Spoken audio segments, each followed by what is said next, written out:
Good evening, everyone. Good evening. I see some people in the back, but I think that they would help come to the fore. I have a scarf, but the room will get a little warmer if Raymond, all of you in the back, come forward. Thanks. There you go, open the doors. Open it.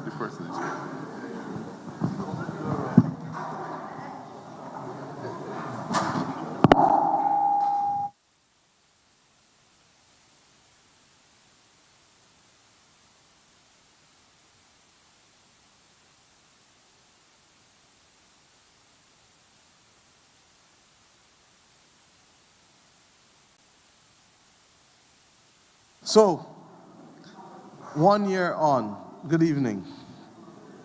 1 year ago, we started engaging members of the community in this parish of St. Joseph, and we have come a long way, having gone to each parish. The government's commitment to be able to speak to people and have people speak with us remains absolute.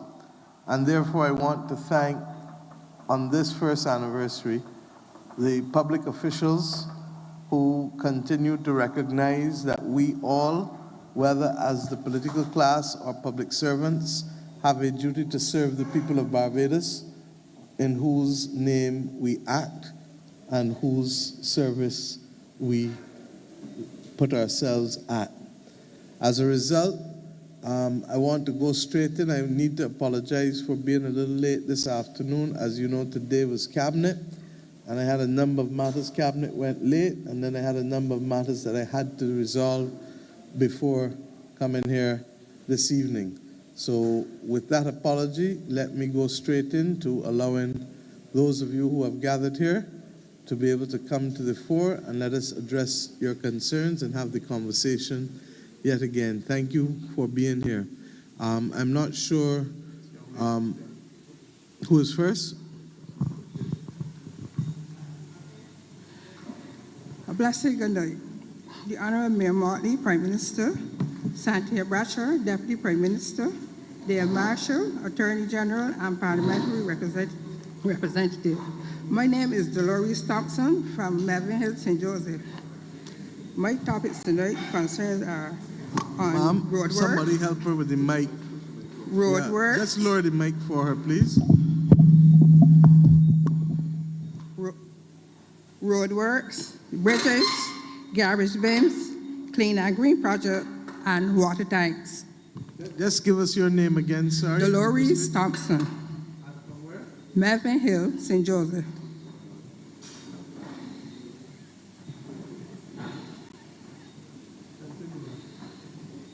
All right, my first question is to the Deputy Prime Minister, or Mr. Tudor, if he's here. I would like to know the status on the Ridge Road and Fruitful Hill Road.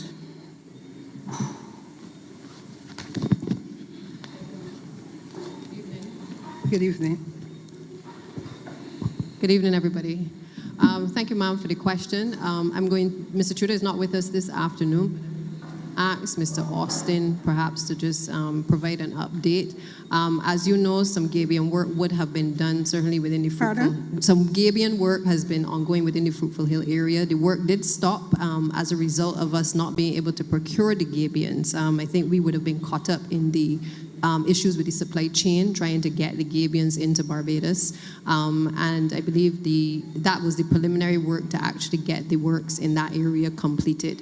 But I'm going to ask Mr. Austin or the head of the depot, Mr. Chandler, to perhaps just weigh in a bit more in terms of the schedule for the continuation of the works. That one is Ridge Road. Go. What we're going to try and do, ma'am, is let him answer you as we go forward so we don't build up and then forget what you said. So he's getting the mic so he can answer you on Ridge Road and Fruitful Hill, and then we move to your next question. Is that fair? Yes, please. Thank you. All right, good night, everybody. With regard to Fruitful Hill, as our minister was saying, the Gabion construction has been mostly completed. The There is some outstanding work with regard to this project, but we have not been able to restart it as yet due to constraints, as our minister said, with regard to Gabions and also with equipment. But it is a priority for us to sort out Fruitful Hill because it is a major connection in the area.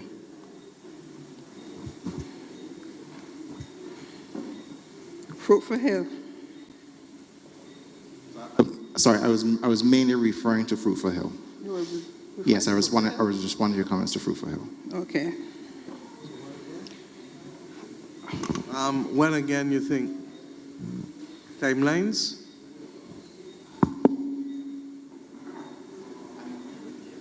I may be able to give you some idea of timelines when if Mr. Chandler gets here. I'm not sure if he's here at present.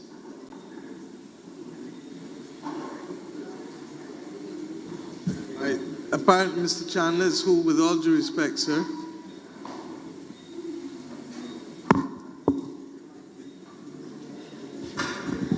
Good evening, everybody. This is Mr. Chandler. Good to see you. I thought you weren't here. In terms of timelines, when it comes to, we have three major giving projects going on in the St. Andrew, St. Joseph area, which is Fruitful Hill, Coconut Grove, and Trail Path. In terms of timelines, we are at a standstill right now because the supplier of the stones cannot supply. There is a problem with their crusher, and they are the only supplier in the island right now that are supplying us with stones. So until they get or be able to procure the parts for their crusher, we will not be able to go ahead with the work at Fruitful Hill, Coconut Grove, or Trail Path. Okay, that's what I'm going to ask DPM for you to do to get a better idea for us as to when we're likely to get some movement with the supply of for the parts to repair the crusher so that we know that we can access the stone again. Ma'am, Ms. Thompson, I'm asking you and the residents obviously to be patient and to allow us to be able to access the stone, because without the stone there's not much work that can be done, correct? Thank you. And the beauty of the Gabions is that once the Gabions go in, they hold for a while. So that's why the government took a conscious decision 3 years ago, it was AG, to be able to ensure that we had a permanent Gabion team and to begin to do the kind of stabilization where necessary across the Scotland district. Okay? Okay. Thank you. All right. My next question would be to the Deputy Prime Minister. Besides the Vance Road repairs, what other road in this financial year that you are working on in St. Joseph?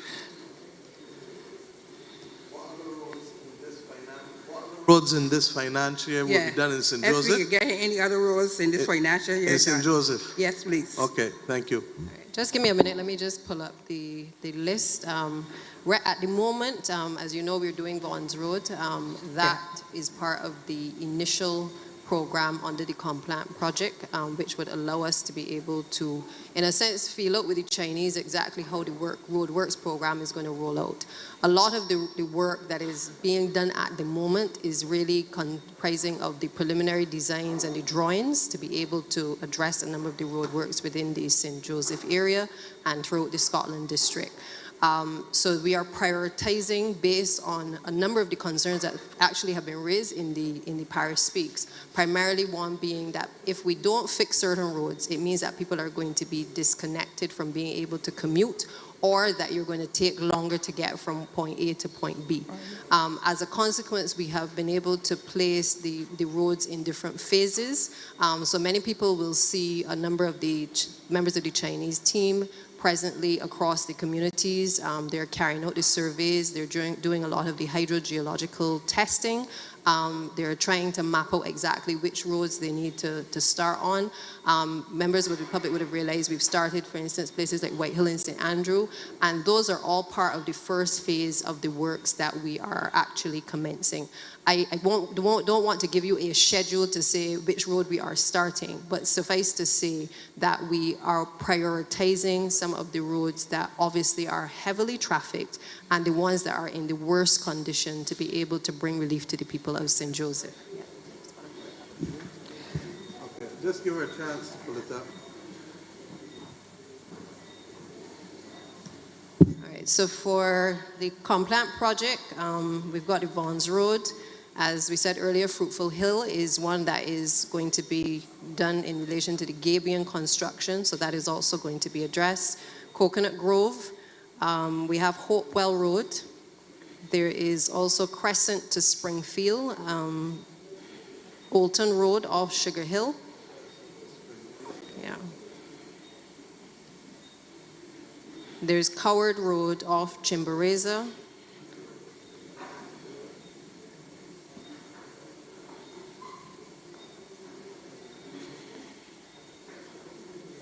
Then we've got Easy Hall, Union Road, Spa Hill, Lower Bissex as well. And there's going to be road reconstruction in Cleavers Hill, Joe's River near St. Elizabeth Primary School, and Clement Rock, which is a community road upgrade. Doubt. The early roads that you call Hopewell, Crescent to Springfield, etc., is that for road or is that for Gabion construction first? Which one is it? That is for road rehabilitation and in some cases Gabion construction as well. Okay. And just so that everybody is on the same page, a road may start this year, but depending on the length of time it takes to finish it, it may have to go what? Into the next financial year too.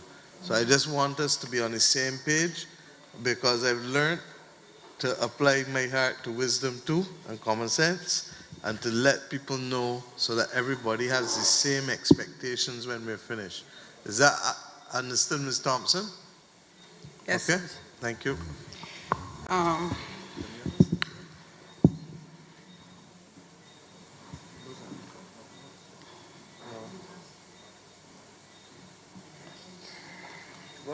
Yeah, still on the roads.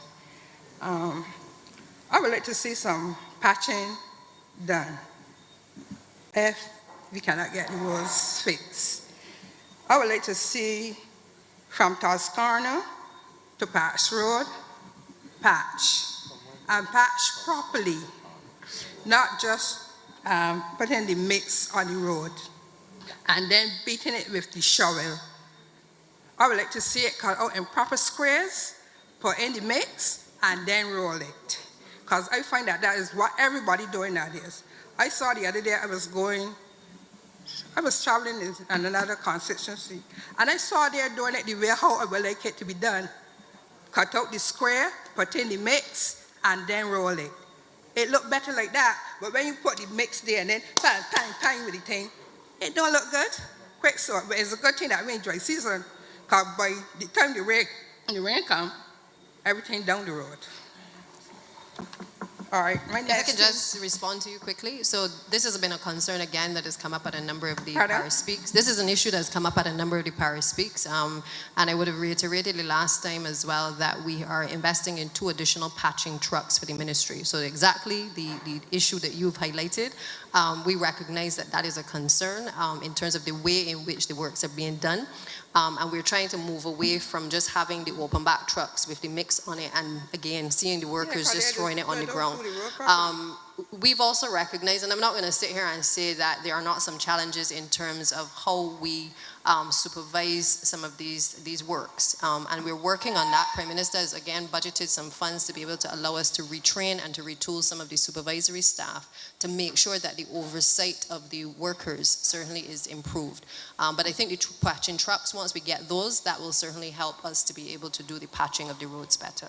And there are a few private entities as well who have also invested in patching trucks. And between MTW and BWA, the intention is that we will work with them to be able to also outsource the additional work that is needed to reinstate some of the roads across the island.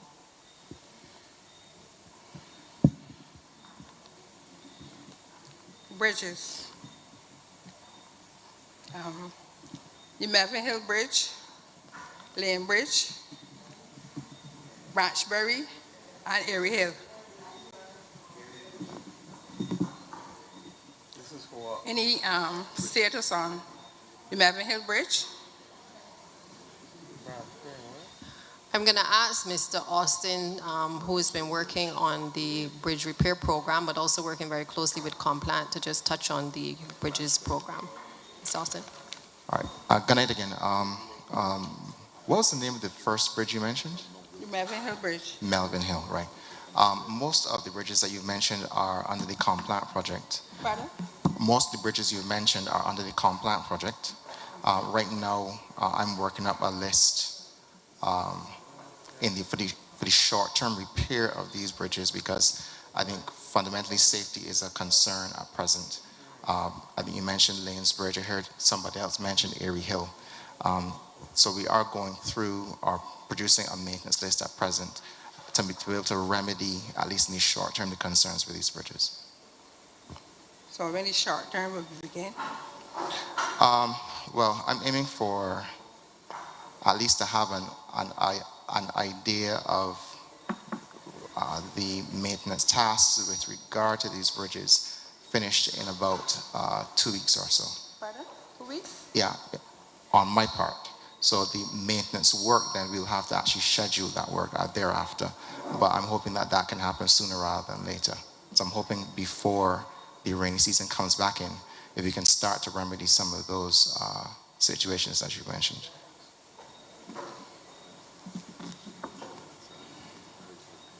Lane Bridge. Lane Bridge. Including all of the bridges that you've mentioned. Yes, all of the bridges that you've mentioned are going to be assessed and scheduled. Well, with the Melvin. Just to clarify as well, so back in, I think it was 1986, that was when the last bridge report was done in the country.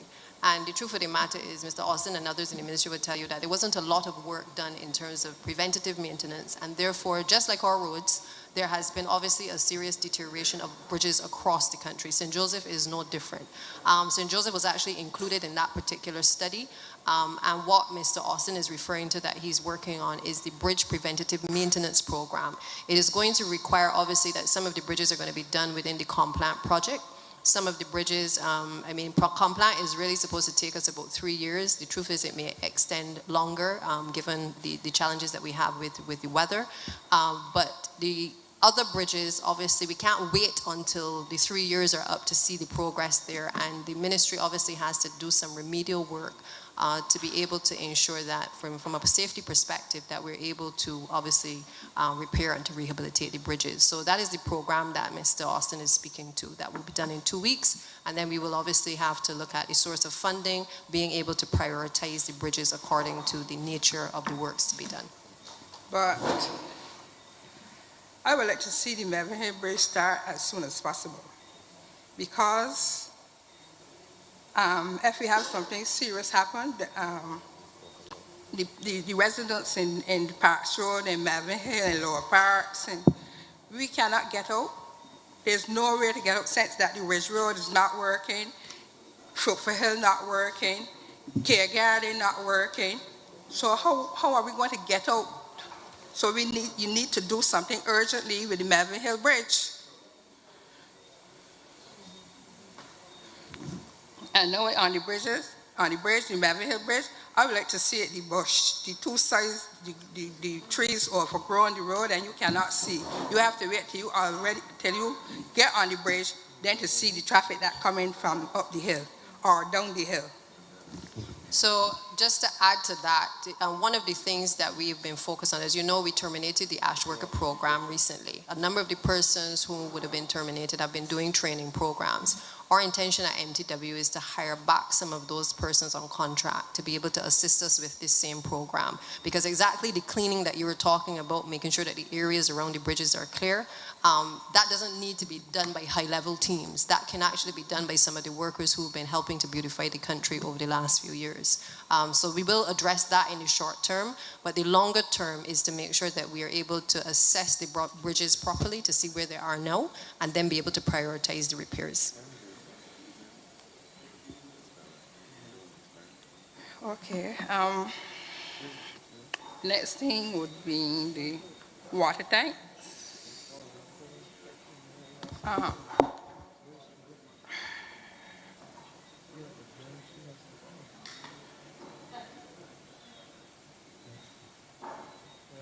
The water tanks.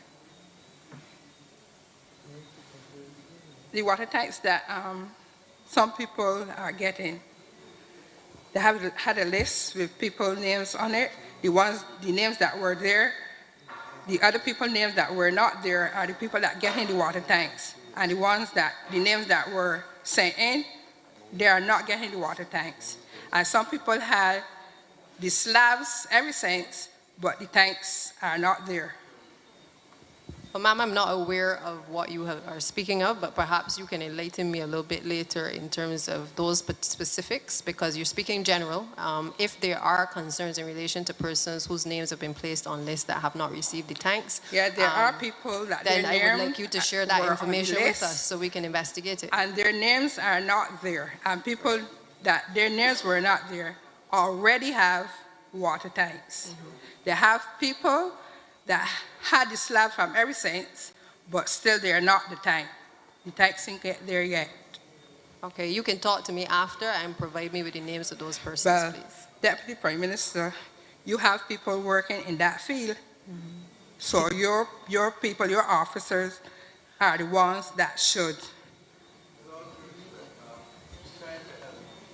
So I would suggest that unless you're just talking for the sake of talking, then provide the names so that we can solve the problem. Nobody has ever professed that the water authority is perfect. And if for some reason a few people did not get their tanks after having the base, Yeah, but I know about people that didn't get theirs. Let me finish. I'm sure that Mr. Halliday would be more than prepared to have some persons go and see and have it corrected. Mr. Halliday, you have tanks at the water authority, don't you? So the tanks are at the water authority, so it's not even a case of having to go and procure tanks. So help the Deputy Prime Minister help you. Give her the names and let us put them in place for you. Okay. Thank you. Anything else before you finish? Yes, Mr. Minister Adrian Clark, Ford here. This one is about the garbage bins and the Clean and Green project.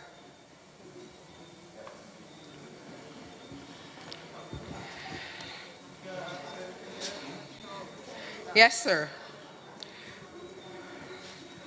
There are areas in St. Joseph that have not received the garbage bins. And I'm speaking about St. Joseph proper and the outer skirts of St. Joseph, which is part of St. Thomas, Fisher Pond, Clareberry, Care Garden. Good night to one and all. You would appreciate, of course, that with the ongoing war in Ukraine, there were supply chain issues. That is the first issue that we were faced with the whole garbage can and distribution. I know they are beautiful. Everybody wanted a garbage can in the house, and they want to apologize, first of all, for not being able to deliver to every single household holder. About over 90% of the country has had garbage cans. So we were able to deliver across Barbados. I must say that in our supplementary, just after in the budget, we were able to, just last month, to give the additional funds to have every single household in Barbados being outfitted with garbage cans. So it's just a matter of time before we already placed the order and they should be arriving in this country. We don't know the exact time, but in the not too distant future. So you will have you and every single person in St. No, I Joseph. have mine. Oh, you're asking My for it? area have. Your area has it, right? But I'm just giving you the rest of the assurance that this will, you have your garbage can, but every single other person in Barbados will have the garbage can to help beautify and add the efficiency in terms of garbage collection. So I give you that assurance today. Thank you. But the next thing is on the Clean and Green project. Well, yeah. But in case that there's an issue with persons not having a garbage can, they want to appeal today to Barbadians to use our hotline number, the sanitation. I don't know if there's anyone here from the sanitation, but there's a hotline number that you can use and to call the sanitation proper, get the hotline number, and we can, of course, What's the hotline number? 262 5326 or 5327. 262? 262 5326 or 5327. That is our hotline number, and once you call, we'll be able to facilitate. Right? Yes, ma'am. What else? We got others coming. Let's go. Pardon? We got a lot of people behind you, so you may have to go and come back. So that's what I'm telling you. Okay? You wanna come back? So, no. Just let it finish on the clean and green. All right. Go ahead. Your The concerns. Clean and Green project, this is the last. Please. How do we go about the Clean and Green project? So far, I only see one area in St. Joseph, and that is up the hill. Yes, but you would appreciate that. I mean, I would like to see more Clean and Green projects. Josephine, my neighbor stream is buried straight in the heart of St. Joseph. Parish, you are uphill to me. And I want to say that I would love to give every 100 Clean and Green to St. Joseph, but we have other parts of Barbados. And equally, we are trying to distribute 3 Clean and Green to every single constituency, because we have to be fair across the board. We give you one, and which part is the Up Marshall. Blackmans. Yeah. Blackmans, but I'm sure your MP would titillate to have others in his constituency, because they promised 3 in every single constituency. So don't worry, you will get your Clean and Green. And see, so you will get 2 additional Clean and Green. Don't worry. Okay, thank you. All right, thanks. I think the issue is to be able to have the residents across St. Joseph, AG, be able to determine where they want the other 2 or 3. But look, that's just the beginning. Our ambition as a government is to have Barbados look like a garden from north to south, from east to west.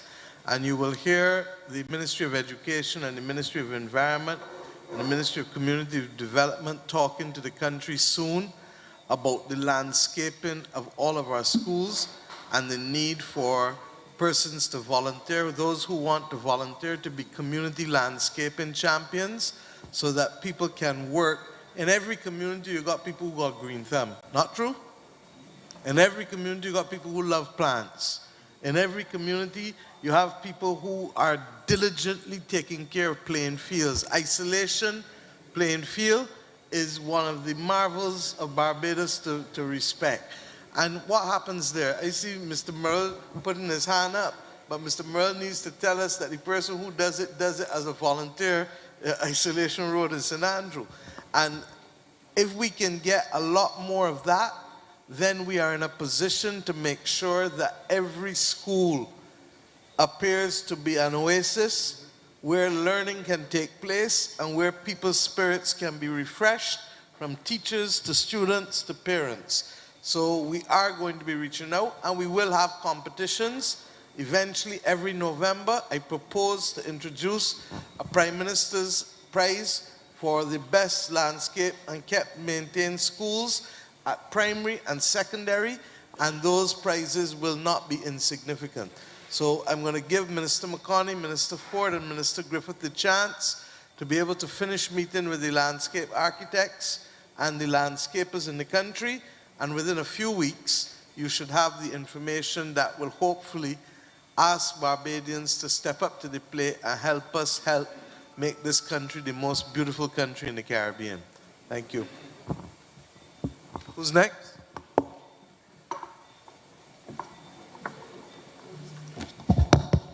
Mr. Prime Minister, good evening.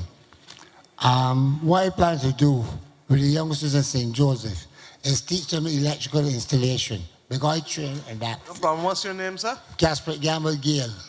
Thank you.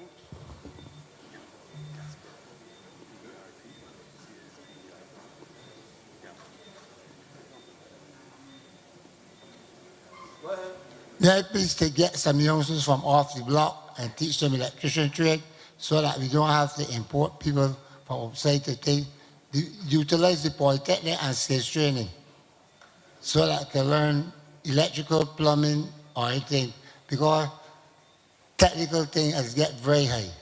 The very first year that I did my second course here was the very first year they introduced metric. Because I only went to the Caribbean once in my life. That was in 1964. I went to the World's Trade Fair in Long Island. And people from all over the world went to that. I've never been back to the States because I don't like the violence that I saw there. The police and criminals shoot out and whatnot. And it's now come and spread in the Caribbean. Because if it wasn't for COVID and Russia invading Ukraine, economies all over the world would be booming. But I was going to Trinidad for as far back as 1972. I used to go for horse racing because I met Sir Ellis Clark in New Year's Day in 1977 when he was going to his car. Because I was 21 at the time. I went into 22 not before the Monday. So I went on over race night, went races New Year, I come back this Sunday. And You have a good memory. not only that, I get a U fare for $73 because I was not going to be 22 not in Monday. So what I'm speaking about, the Caribbean needs to come together as one.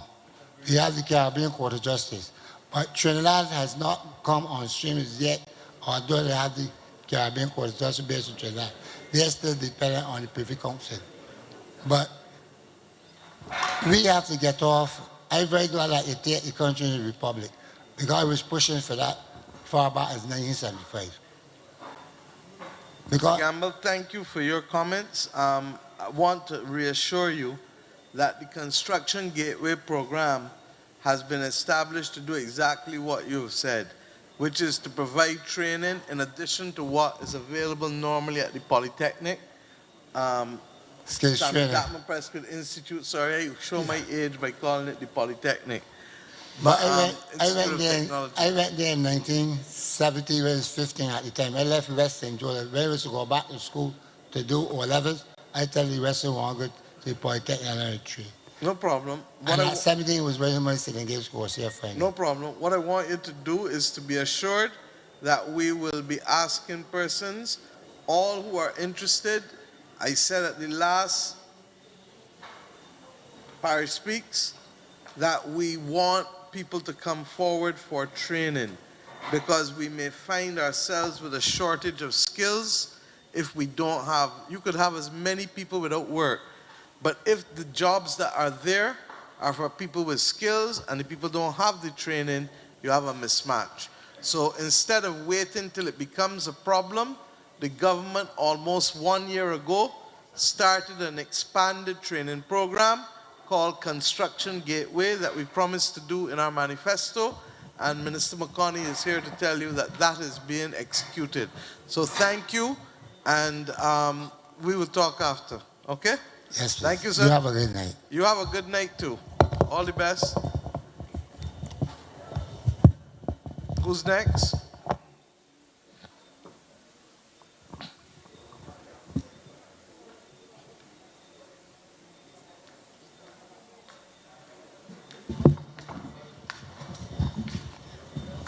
Good night to everybody and good night to panel. My name is Nikita Aline and I am a school monitor, and I would like to know, I've been hearing rumors that come September that we will not be no longer needed at the school. I am also a single parent. Sorry, that you will be what? No longer needed, that the program will be canceled. I wasn't aware, Minister. Well, this is rumors, so Hold on. it got me. Perhaps what I'm trying to tell you is, let not your heart be troubled. In July last year, I put the country on notice that we could not carry the ash workers for the whole time. Not true? when we were at Princess Margaret in 6 Roads. If there was something coming for you, the government would tell you. But there's so much fake news that It got don't me listen to frightened the 'cause- fake news and don't listen to the rumor. What you may have to do is that there may be some retraining to be able to allow you all to better help the teachers in schools to be able to take care of the children in ways that the school needs. But we made it clear that the things that the community elderly program, elder care program, and the school monitors, and then some of the community health liaison officers who actually, some of them have gone into vacant posts that we had for environmental health assistants, I believe is the name of the posts that they have. Okay? Yes, please. Thank you. You're most welcome, my dear. You see why it pays to come out to these meetings, Nikita, though? Nikita? You see why it pays for you to leave home and come to this meeting? Because you get things and you find out the truth one time. And your voice, your body, your expression got a likeness now that it didn't have when you come to the mic the first time. Thank you. Another question, please. Inquiring about the NAS that was supposed to be paid in. That's another concern. The government has indicated that all of those things have to be remedied. So, Kay, I'm not sure where we are with it. You can advise or... All right, she'll find out from her PS and get back to you before she leaves here. Okay, thank you. Okay? Yes, You see, you're even lighter now again.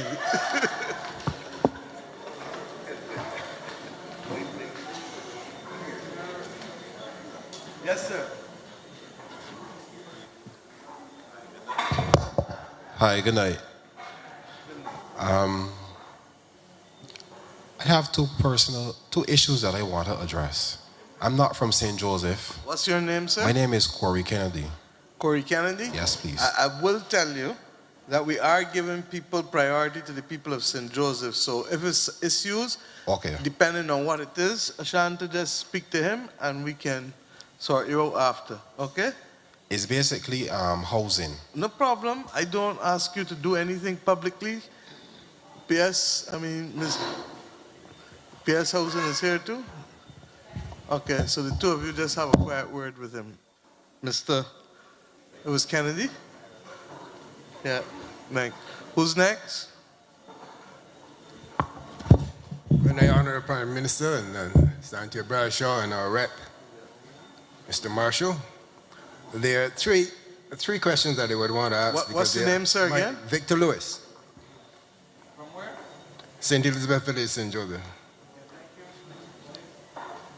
There are three questions, at least more than three, but I will reserve other questions for later on when I would meet with our rep.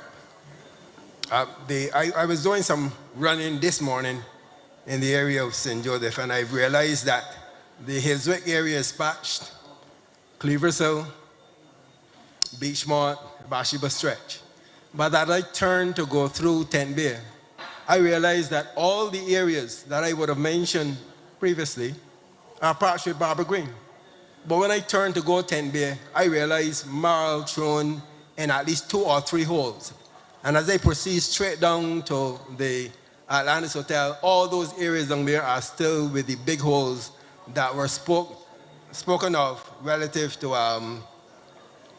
the matter being brought to the attention of the public by the lady there, her name is Paula, who travels in the wheelchair. I think it was very unfortunate, very, very unfortunate that she would have been on television, in the media, on so many occasions for help. But we can see repairs being done. And all the areas are repaired with the exception of where she has to come out with her wheelchair to travel on the road. And apart from that, no Barbara Green.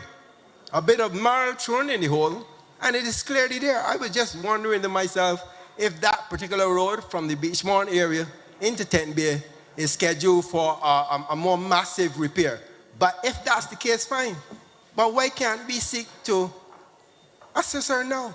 Why not in the Barbara Green process that assistance wasn't given to 10 Bay in the first instance for help? Okay, so thank you, sir, for raising that issue. We are concerned about the challenges, obviously, that the lady would have faced, and it is unfortunate she had to come into the press in order to raise it. I certainly wasn't aware before, but that tent bay issue is one which is within the compliant program and one which we will be addressing. Obviously, we've had to prioritize, as I said earlier, certain roads over others because of the conditions, and I'm sure if we go around the room, everybody has a priority as to which road they would like done. I will ask the depot leader to perhaps just visit the site, see if there's any other works that we can do as a temporary fix to facilitate her, but it is going to be done on the major rehabilitation of that area. I appreciate it, but she's been calling for help now for a while, and I would like to think, I do experience quite a lot of problems with my vehicle too in traveling and hitting in the holes, but I would like to see at least, if you're going to make an effort to help her. At least I would like to think that the Barbara Green process should have started with Tent Bay, should have started by her home, to at least bring her out even to Beachmont area where she enjoys traveling. But I look forward for some assistance relative to the Tent Bay Road that I would have observed over the course of this morning. There are two questions relative to the Tent Bay development project that I would want to pose. I know that in terms of development, I don't think we're understanding that we have two problems up here. One, the acoustics are not the greatest. Two, for whatever reason, people are speaking in the back and it is taken away. Mr. Kennedy and Ashanta, y'all want to step outside because the noise bouncing back in here. Okay? And the way you're speaking fast, sir, so if you can slow down a bit and then we will be able to respond to you. Is that fair? That's okay. Thank you.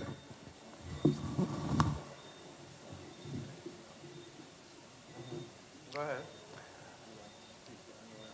Now, I want to make reference to the George River Bridge. And I want to use this area here in terms of illustration. This wall over here to my left, that's one deflection wall for the water flow. The wall over to my right is the next deflection wall for the water flow. This is a column, and that's a column. That's exactly how the bridge area down there is laid out. Now, I know that our Prime Minister has been very transparent upon the world stage, speaking about the impact of climate change. We know it. We know the amount of hurricane systems that we have been impacted with in Barbados and throughout the Caribbean. It is clear that the volume of water that we will be expecting as far as climate change and the impact is concerned, that we will be getting large volumes of water from the hurricane systems that will be coming upon us. I think it is a bit unfortunate when I look at this bridge that is being designed for deflection for the water on the right, deflection for water on the left. But when you go to that bridge, you would see that boulders are packed between this column and that deflection wall, now only leaving undesigned for that bridge. Because if you go to Coggins and you look under the bridge, it's a clear path for all the columns, a clear path. If you go to Belle Plaine, for that, same system applies. No hindrance. But when you go to the George River Gully, one of our two rivers with a large volume of water flowing, coming from Frigers, coming from the George River area, all culminating by George River Bridge, we have allowed for boulders to be packed between that column and that deflection wall, clearly making that bridge vulnerable. And what's on the top? 16-inch water pipes belonging to us. So the amount of volume of water coming down with the high kinetic or potential energy acting now upon one column, because they can't pass here, neither can they pass here, because we've allowed boulders to be placed in these areas, totally blocking what our Prime Minister has been saying on world stage. that we will be expecting large volumes of water, and of course the wind, etc., we will get. But how can we, in Barbados, sit down and allow, I don't know who gave permission, because I cannot go to Long Pond and put boulders in the water and claim that to be my land. Who gave permission for boulders to be placed at the mouth of our water course, Joseph, one of two, placing all these boulders, restricting the passage of water by over 50%. When that column moves, our water pipes will come down, and we will ask the question, why? Who gave permission?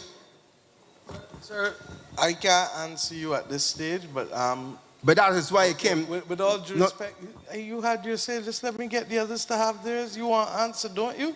Yes, ma'am. Okay, so take time. AG? Thank you very much, Mr. Lewis. And, yes, sir.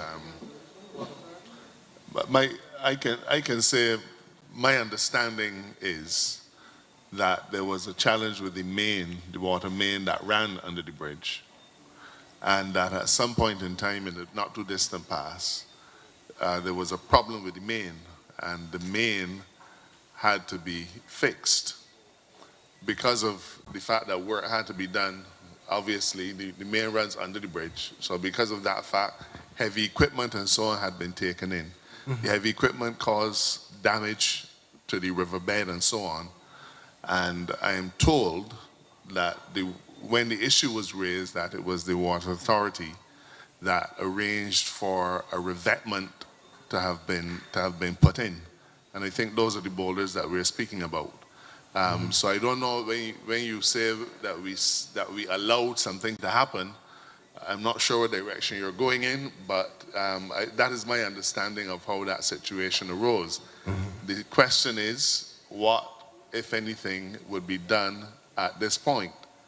That's the only issue. What, if anything, needs to be done? Now, unfortunately, I'm not an engineer or a hydrologist, so. And let me speak to that. The government, even before us, invested in something called the ENCRIP program. And the ENCRIP program is to assess vulnerability of areas. We can give you the assurance that in the assessment of vulnerability, there are some areas that are more prone to wind damage. There are some areas that are more prone to flooding. There are some areas that are prone to other types of geological damage. Let us ensure, and Senior Minister Duguid is here, let us ensure that between him and Minister Ford's agency, under which the ENCRIP is managed, that they do the assessment for us. Because I am not an engineer. The AG is not an engineer. For our sins, we are both lawyers. But the bottom line is that you don't want a lawyer telling you whether this area is vulnerable or not. And if you're an engineer, we will facilitate your talking to them. And if you're not an engineer, but you live in the area and you have local knowledge, we will still facilitate your talking to them, because local knowledge does have some level of validity. And more often than not, scientists don't only use other things that are principles and precepts that are theoretical, but they need evidence as well to see historical movement and flows, especially for the water. Okay? Is that fair, sir? Well, to some extent, and my specialty is mechanical and electrical engineering, so the mechanical aspect, I looked to that, and certainly when I saw that a bridge would be designed with this capacity, and we've reduced it over 50%, of course, that brings into question. But what we may also need is not just mechanical engineering. We need people who understand the flow of the water and the hydrogeology and the other things in the area. So rest assured that what skills we don't have internally, we have reached out and brought them in as recent as last week before last, with Water Authority, with Caribbean Institute of Meteorology and Hydrology. We're doing a lot of geophysical testing across the country now for water to finally start to do the assessments to see where the deficits are and what truly is the groundwater deficit before we make complete decisions on the water to come from desalination beyond what we get from the ionics plant. Okay? All right. Next one. My final question. Thank you. Relative to the projects, we do impact studies. And for any development, certainly I would appreciate that for the 10B project, that of course an economic assessment was done. But there are still other areas, the environmental, social, heritage, and transport impact assessments. I want to know that whether these assessments were done for this particular project. You would appreciate that a developer has to fulfill the requirements of the planning office in relation to that a particular development. Matters relating to developments, and Minister Duguid might be able to shed some light on it because he's responsible for planning. But I can tell you that certainly for major developments, invariably there's going to be environmental impact studies, social impact studies, and so on. For major developments. Now, what is the threshold between a major development and a minor? I couldn't say, but certainly there are clear protocols with the planning office, and I don't know if Minister Duguid is in a position to offer some light on the matter. So, you don't know, or you don't? You don't find out. So you'll find out and get back to you before the end of the day. So he's going to find out whether the find out what impact studies have been done and what was the process, because as the AG said, there's a presumption of regularity, trust me, in this government with respect to what studies are done and what studies may not have to be done, what may be a scoping study, and what needs to be a full EIA or SIA, as you call it, social impact assessment or heritage impact assessment. Okay? I look forward no problem. to hear from Mr. Gouin. William, Thanks a lot. Let us know when you get it. Thank you. Who's next?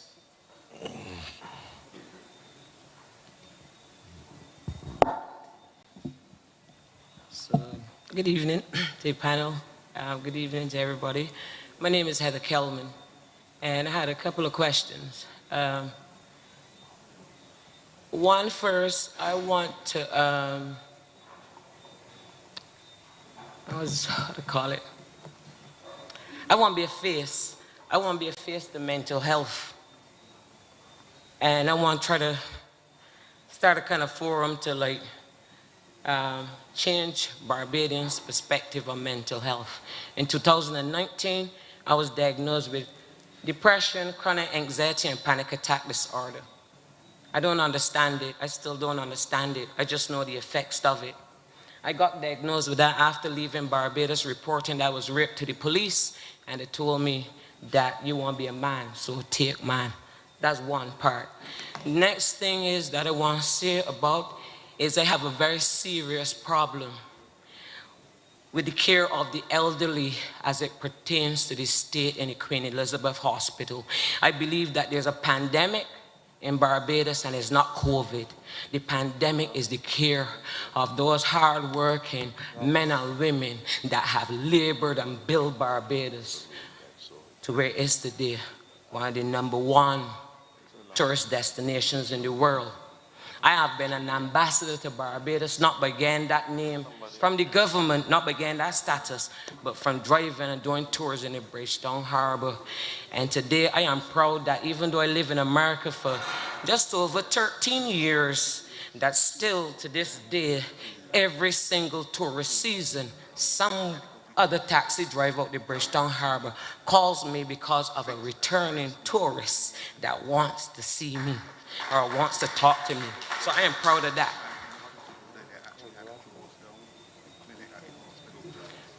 I am trembling because my heart is beating like I'm gonna catch a heart attack.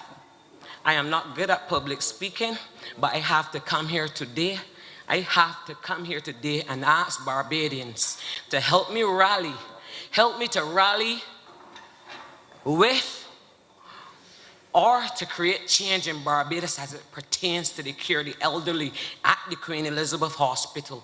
My mom has been a public servant of this country for almost 40 years working at the Queen Elizabeth Hospital and was discarded by the doctors at the Queen Elizabeth Hospital. That's another thing. I'm not going to go into too personal.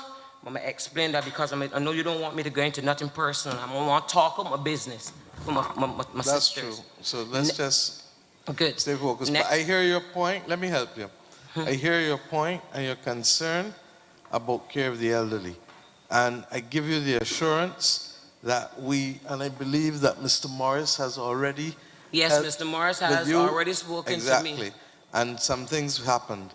So Yes. They sent a team for the first time. It shouldn't take 2 months. It should not take to them saying that my mother is not going to make it after they gave her medication that gave her an infection. It shouldn't come to this. It should not come to this. And I understand your sense of both anger Yes, ma'am. and disappointment. But what I don't want you to do, as I've said to everybody in here, Trying hard. No, I know, and you take time. We can work with you. Don't worry, darling. And what I want you to do is take time and breathe, because Mr. Morris intervened. But let us keep it at a level where your business don't have to go to anybody in the rest of the world. I'm saying something needs You to be put in understand? place And because it shouldn't take me to call the Prime Minister office. I agree. And I that's want to say, wait 1 minute, Miss Ma'am, I want this to respect here, but I want publicly, because I know that this is being broadcast, and I want to publicly thank this lady sitting over there. If you could stand up and let everybody see you. She has volunteered to take care of my mother. You hear me? You know why? Because while she was working as a nurse at the hospital, my mother, she can find a clean cup to drink out of when she go in that kitchen. You understand me? I will leave no stone unturned. If I have to march around Barbados naked or just so I won't get arrested, a sheet so that a change must come. Don't do that, because a change must come. There was some wrap a sheet around. Exactly. The police will stop you for the first step, so you ain't gonna get through. So if you want march, you put on a little clothes for me. I'm a rubber sheet. I'm a rubber sheet. So make sure that it's strong. Look, this is a serious issue. It is. And this comes back down fundamentally to us doing better for each other in this country. We're not perfect in the country. Bajans are not perfect, but we are good people. It's true. And we need to remember the rules that we learned in Sunday school and as little children. Do unto others as you would have them do unto you. All right. So just like we know that I also come here to create change. I ain't just come here because it's bigger than my mother now. Hold on, we hear you, and I think you've made your point, and I just want to thank you for having the courage to make it. But what I don't want you to do is to be able to have to deal with your mother's circumstances in any way that brings hurt to you or her or to anyone else in this room. Yes, and I ma'am. thank you, ma'am, for reaching out, because that is the spirit that we are asking Bajans to exhibit, to be their brothers and their sisters' keeper. This is a country. I grew up coming up in town hearing about the share pot mentality. And what is that? You don't have today, I help you today. I don't have tomorrow, you help me tomorrow.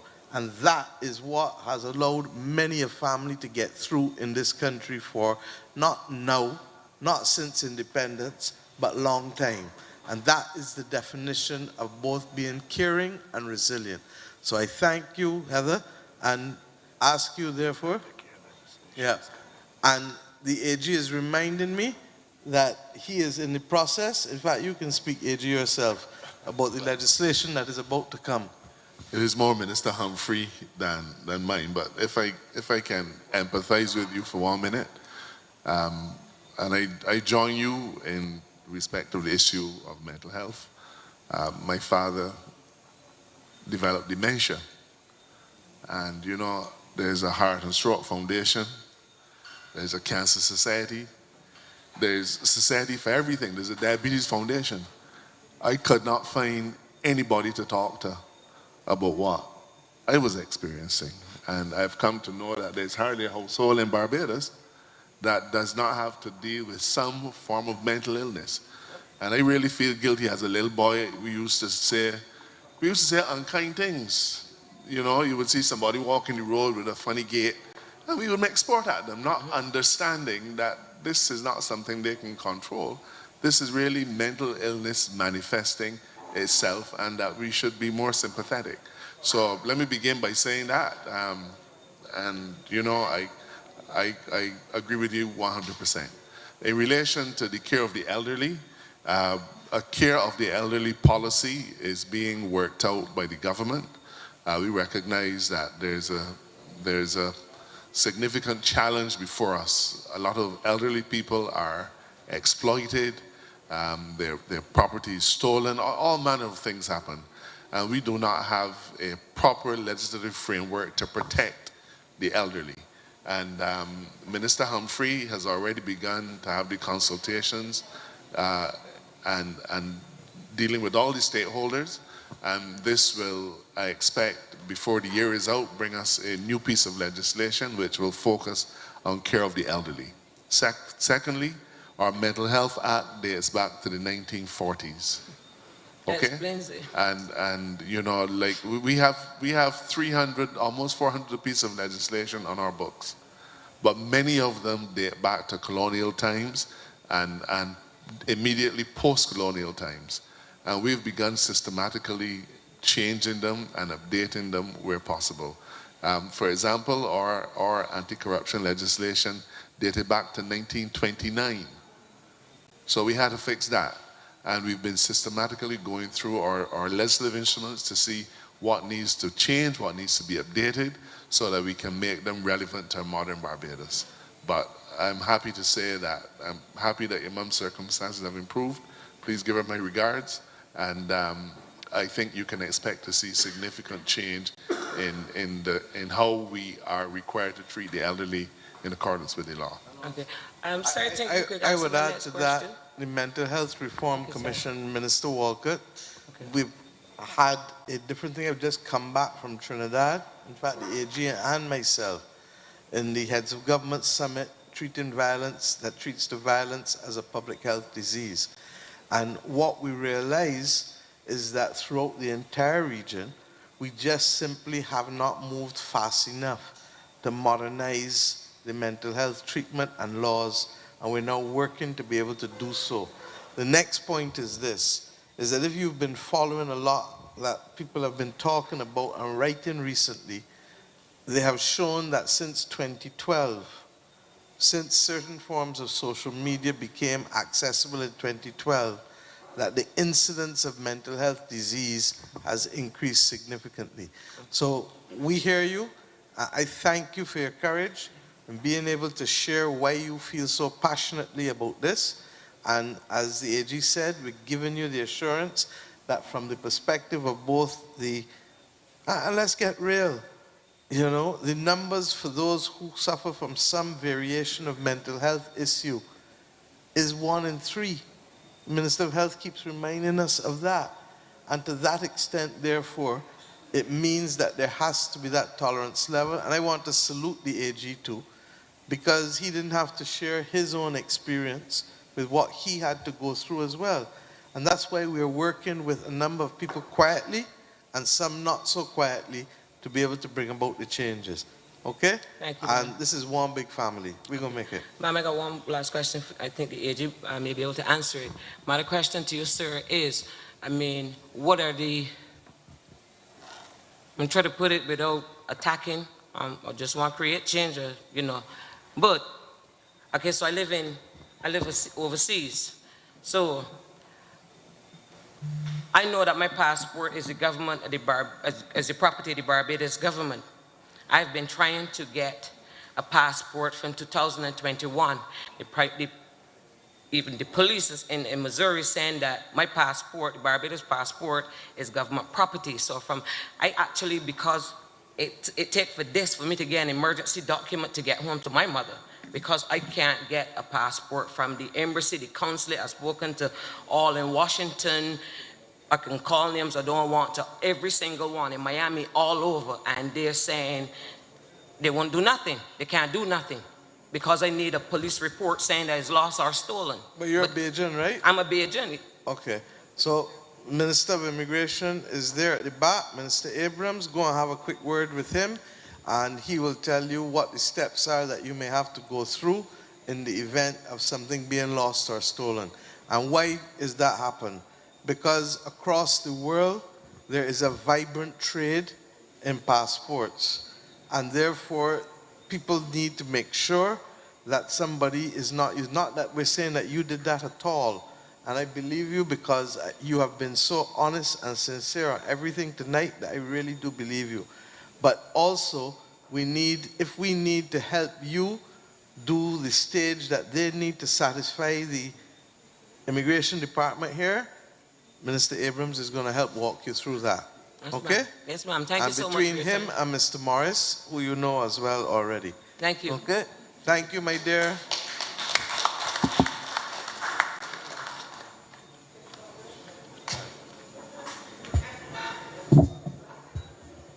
Good night, everyone. My name is Faith Holder, and exactly 1 year ago, sometime around this time, I would have come to this exact same Parish speech and raised the issue on funding for the persons within the Human Nutrition and Dietetics program at the UWK field. However, I'm not here to raise that issue again, but I'm here to say thank you on behalf of myself and all of my other colleagues to you, Prime Minister, to the Minister of Education and her Permanent Secretary, to the former Minister of Health, Mr. Ian Gunning-Edgeworth, who also lobbied for us, to you, Mr. Morris, for also reaching out and always keeping in constant contact. We are very grateful and appreciative of everything. And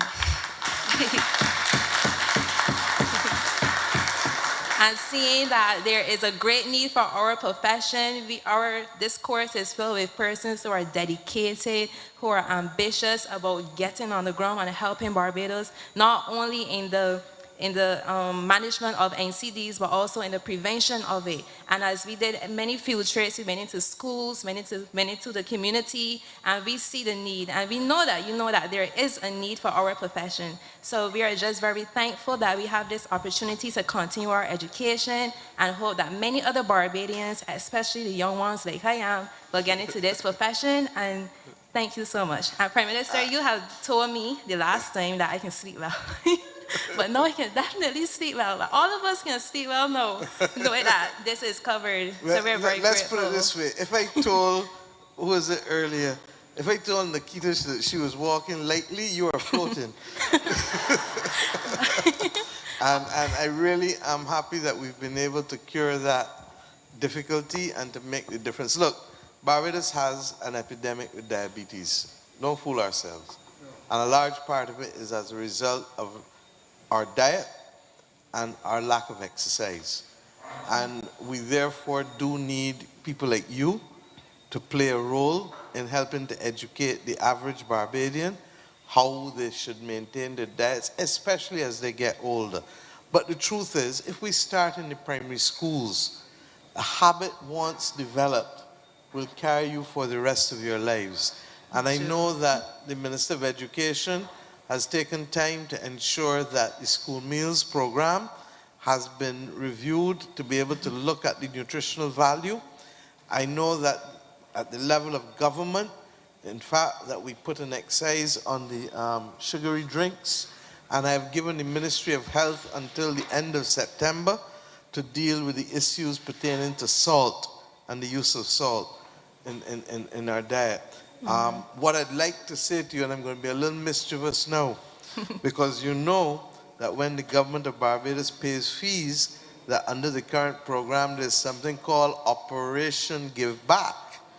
So I want you to meet for me now with the Minister of Education and work out how best you think, even as you all are studying, because Operation Give Back can be in other areas, not necessarily your area of study. But I am publicly asking you if you and the other students can come up with a project that is centered around what you are studying to be able to give some hours back in exchange for the payment of the fees. In our program, we actually have internships at the QBH that we have to do starting from this summer. Right, but that's your formal studying. This is going beyond that. And it is asking you to give back, I can't remember if it's 150 or 200 hours a year. Okay? And that's all that the government is asking from our students. We're going to pay your fees, but you're going to come and give back and help build social capital in this country and help people. And if you can do that for me, then this will be a case of not only walking by sight, but walking by faith too. Right? Faith is your name, correct? Yes, please. All right. So we walk both by sight and faith. So, okay, meet with Faith before we leave, and Roy, and let's get a program going. And let me tell you what I particularly want you all to help start working with. And tomorrow I launch a program, I think at 2 o'clock, for training with Coca-Cola with the small shops across Barbados. But I've asked them and others, it is a crying shame that we do not have a Caribbean calorie counter. I've spoken about it, and I hope that before the end of the year, we can start knowing when you go and eat a roti, how much calories in it. When you go and eat breadfruit cuckoo and saltfish, or breadfruit cuckoo and red herring, a scoop of breadfruit cuckoo, how much calories in it? And I never seen anybody eat a scoop of breadfruit cuckoo yet. And they don't got 3 or 4 scoops on the plate, they're in a Beijing, correct? So we have to be able to show moderation. I shouldn't have to go to the NHS site in England to know how much calories in meal cuckoo. Okay? So work with them, and let's do, if we can leave a legacy, y'all can leave a legacy from the studying that you're doing. And we'll probably let you partner with somebody to be able to get these messages out. Thank you. Thank you. It's good to hear that people are appreciative. Thank you.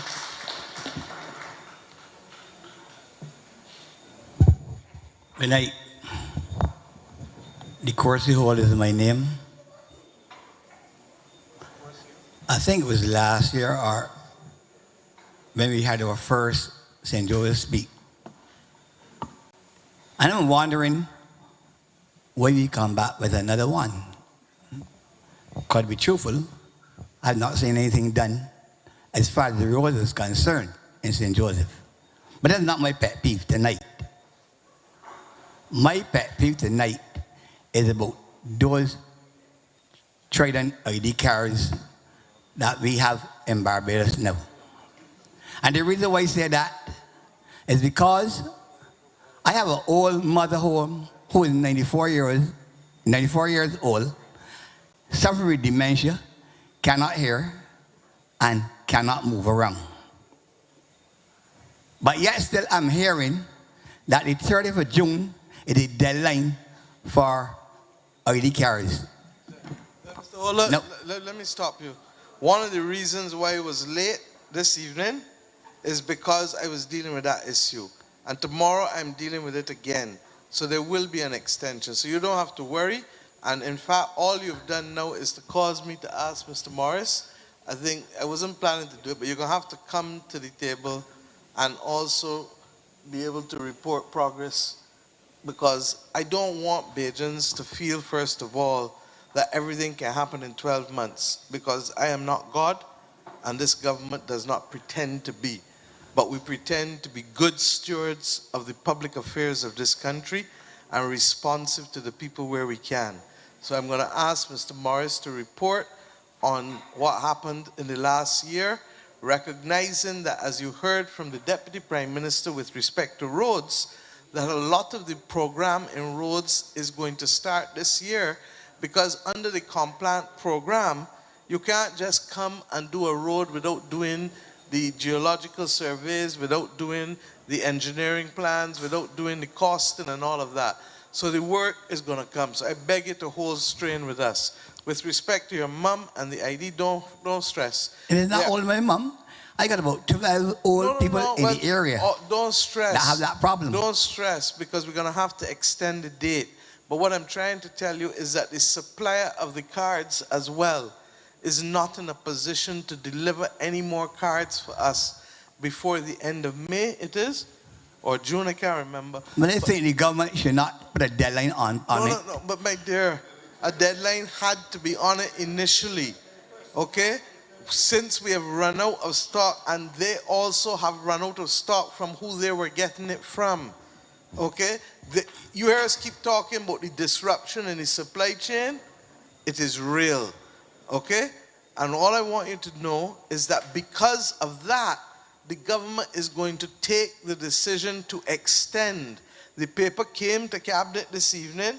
I asked for the paper not to be taken to give me the opportunity to speak to the head of the Boundaries Commission, who is on vacation, by the way, and I've asked for her to come out to see me tomorrow so that we can make sensible decisions about what is the extension that is needed in order to be able to meet this international disruption of supply that we faced. How many cards have been given out already, Davidson? About 140,000 cards have already been given out. But I feel pleased now to know that we can get an extension again. Well, that's what So that the old people, Yeah, I got to conduct all my old mother business. Don't hurt your head. Don't hurt your head. You know that. And there are other people in here who you know who got that same problem. Right, and don't hurt your head. So you good. know that this government is not going to let rules or circumstances be an instrument of tyranny. We came to office and we said that there were too many examples of that happening. Okay? That's why I turn around when they tell me that you can appoint public servants without going through XYZ process. We said no, pass the law and let the people who have been acting for 3 years or more be appointed. And anybody who feels aggrieved, go to the president on appeal, and the president of Barbados has done more than 900 appeals in the public service. So rest assured, in case you forget, my brother, that this government is not going to let the rules be an instrument of tyranny. Okay? But I feel pleased now tonight to know that I can go back home and talk to my other family and let them know that. So you can walk late too. Be good, be good. So You thank can you walk very late much. too. The Lord That's bless my it. main problem. Thank you, sir. Thank you. Roy, I think we still need to update for others. Just give us a chance and then you come to the table. Thank you.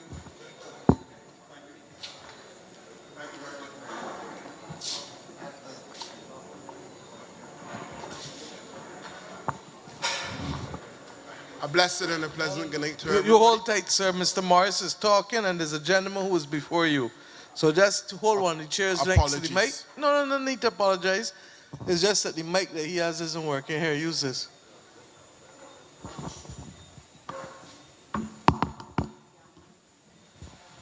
Thank you very much, Prime Minister. Okay, I've been keeping track of what has been happening in St. Joseph since the last St. Joseph speak, particularly because this is where we began, and it would have been a test. As you would recognize from what the Deputy Prime Minister said, there were some areas related specifically to roads where we are still behind what we had promised, and the explanations for them has already been given. However, there are a number of other areas. You heard from Faith a moment ago. That was one of the promises made, that it would be dealt with. And those students have had their tuition and the program settled at UE. So that's one issue that was taken care of. There was the issue relating to facilities at Lamins. And we know that the plans, the actual architectural plans for Lamins Attorney General have been completed.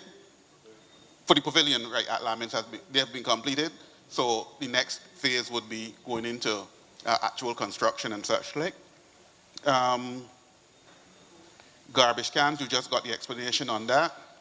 The mini stadium that was promised for the Grantley Adams School, that is still, right, that is still in the works. But the lights themselves, the lights are in and they're functional and they should be on. I came in before the sun went down, but right, so they are on. There was also a question raised by Andrew Dixon last year in relation to the NSC reinstating some of the programs that were curtailed by COVID for youth in the area. And we have the assurance from the minister as well as the director of the Sports Council that those programs have actually been restarted. I'm not sure specifically in relation to St. Joseph, but the programs nationally have restarted. Chernell Mears had raised an issue relating to housing, particularly Ginger Works and that project. And again, if you are from St. Joseph, you would recognize that there has been some work done on the roads. And the word from the, pardon? Ginger Works. What is it, 13 acres? 13 lots that were already done, but the larger project is 5 acres, right. And I got the note from the Ministry of Housing, National Housing Corporation, that the road works should be completed. They give me different dates for different aspects of it, but the road works should be, including paving, should be completed by the 24th, which is, today is the 20th, which is next week. Those roads should be in place. One of the questions raised as well was the cumbersome nature of the application process at the National Housing Corporation. And again, I have in front of me a copy of the new forms that were created by the Housing Corporation, and the process for application as well as keeping track of those applications have now been, say, revamped and much improved. And that came out of St. Joseph Speaks as well. Vaughn's Road, as you heard, that has started. C.O. Williams Construction is involved in that project now. There was an issue raised by Tricia Gill in relation to beach erosion at Bathsheba. The minister, as promised, met with her and that group, and they have now agreed to a further meeting that would involve the Department of Emergency Management, Coastal Zone Unit, etc. So that is also moving. There was also an issue raised in relation to the stationing of emergency relief equipment in St. Joseph, chainsaws and such like.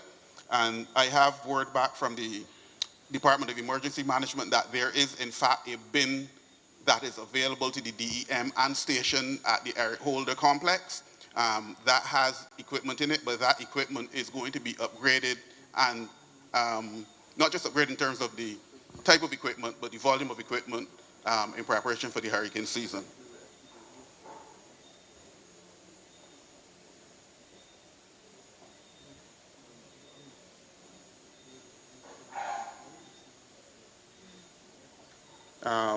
I don't think there's a need for me to talk about water. That is perhaps the one big thing from the last St. Joseph Speaks that is not an issue. I think, Roy, that you can't say one big. The problem in St. Joseph for so long. Water was a problem in St. Joseph for so long that I am not going to associate myself with your comments when you say the one big thing.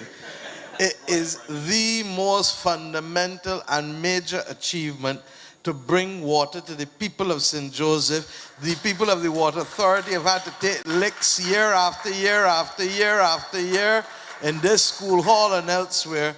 And I think that it is only fair on behalf of the people of St. Joseph that I would like to thank the Barbados Water Authority for being able to deal and resolve the issue for the residents of St. Joseph. Thank you. And I am told that you will pass on those remarks to all of the workers who helped make this happen, both at Vineyard and on all the pipes that were laid from Vineyard to Golden Ridge to up here. And you also have a new reservoir at Castle Grant, spanking new reservoir to replace the one that was built when? Alex, when? Almost 100 years ago. It is a work of architecture and wonder when you go in it to see what they did and how they did it. But that's how old it was. Thank you, Roy. Apologies, Prime Minister, for minimizing something that is so significant. The other major issue that I would just report on here is that one of the complaints related to monkeys and the destruction, and there is no new legislation, again, arising out of that, there is a cabinet paper that was prepared and should be before the cabinet now for discussion in relation to that issue, again, arising out of St. Joseph. So there has been significant development as a result of this. It is a model that, as far as I'm concerned, that works. But in addition to the things that occur at the microphone, what you may not recognize is that from the PMO desk that we've had at the hall of all of these events, there are individuals who come who point out challenges. And then we work on those without the glare of the public. And those are people that get results as a result of what we've been doing here. So to all of those who are now looking at St. John and then St. George and then St. Philip and across the country in the second round, we will report just as we've done here tonight to demonstrate that these, in fact, are working. Thank you, Prime Minister. Thank you very much. And as I thank the Water Authority, part of it is really as a result, and this is why I want to talk the country through some of these issues. We had, as a government, to put $30 million year before last and last year in the Barbados Water Authority. And this year we put in 20 million. This government is putting its money where its mouth is and where its heart is.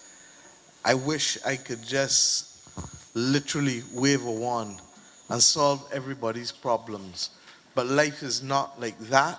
And all of you who have families know that when you have children or elderly people depending on you and you have limited resources, you have to prioritize and make decisions. And you start first with what people need, and then you go to what people want. And I'm not asking you to believe that the government is any different from you. This government was the third most indebted country, debt to GDP per capita in the entire world. And having inherited $18 billion in debt, we brought it down. We've incurred some since then, but the debt that we've incurred is to bring water to the people of St. Joseph. The debt that we've incurred is to do the water in, in the reservoirs from Fort George and Lodge Hill and Indian Ground and all of the other areas that got the reservoirs. This government has also been doing work to be able to carry water to the people in Shop Hill. When we met last month in St. Thomas Speaks, I spoke about that too. This government has been incurring debt to do the roads. This government has incurred debt to buy 49 electric buses. This government has incurred debt to buy a whole host of sanitation service trucks. This government has incurred debt to build a new accident and emergency, and thank God we built it and it was finished before COVID, because when the social distancing, a phrase that we forget now, was imposed, look how everybody close up underneath one another. You understand? When the social distancing was imposed, it meant that had we not had that extra space in A&E, we would have put the entire Queen Elizabeth Hospital at risk. If the QEH went at risk because of the density of housing all through St. Michael, Christchurch, St. James, then we would have put ourselves at serious risk. This government incurred money to put Harrison's Point and to build it. I say these things because sometimes people believe that there's only one issue or one parish or one thing to solve. And the important thing for me as Prime Minister is not for us to achieve perfection as much as we want it, but for us to do right by people and to do good and to manage the public affairs in this country responsibly. And it therefore means that you're going to have to balance competing interests across sectors. You're going to have to balance competing interests within the same sector across parishes and constituencies. St. Joseph has gone ahead. The people of St. Peter and St. Lucie are waiting for their day as well. And Water Authority knows it, and we're working. The Deputy Prime Minister, as recent as 2 days ago, was meeting with people out of the US that I had met with from Google X, who have technological solutions to be able to help us map out and to work and see what we really have and what we don't have in terms of leaking pipe, etc. If I give you what Rommel Springer gave me for the history of the Waterworks Department, going back to the 18th century, 19th century, and coming forward, sorry, then you would begin to understand what it is we're beginning to fix. And the reason why I insist on having these meetings, and Mr. Holder want to know why we back here, Mr. Holder, even if Roy Morris couldn't get up and present nothing, we would be back here. Why? Because conversation and engagement is not a historic act.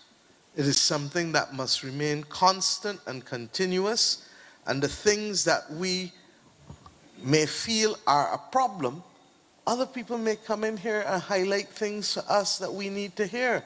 And if we don't hear from you directly, then we can't filter that in to our proper policy planning. So I want to thank those of you who come out. I want to say to the public servants, if we don't serve people by listening to them in this way, then we are not going to be able to secure their compliance, consideration, cooperation, and ultimately the ability to be able for us to move in one direction.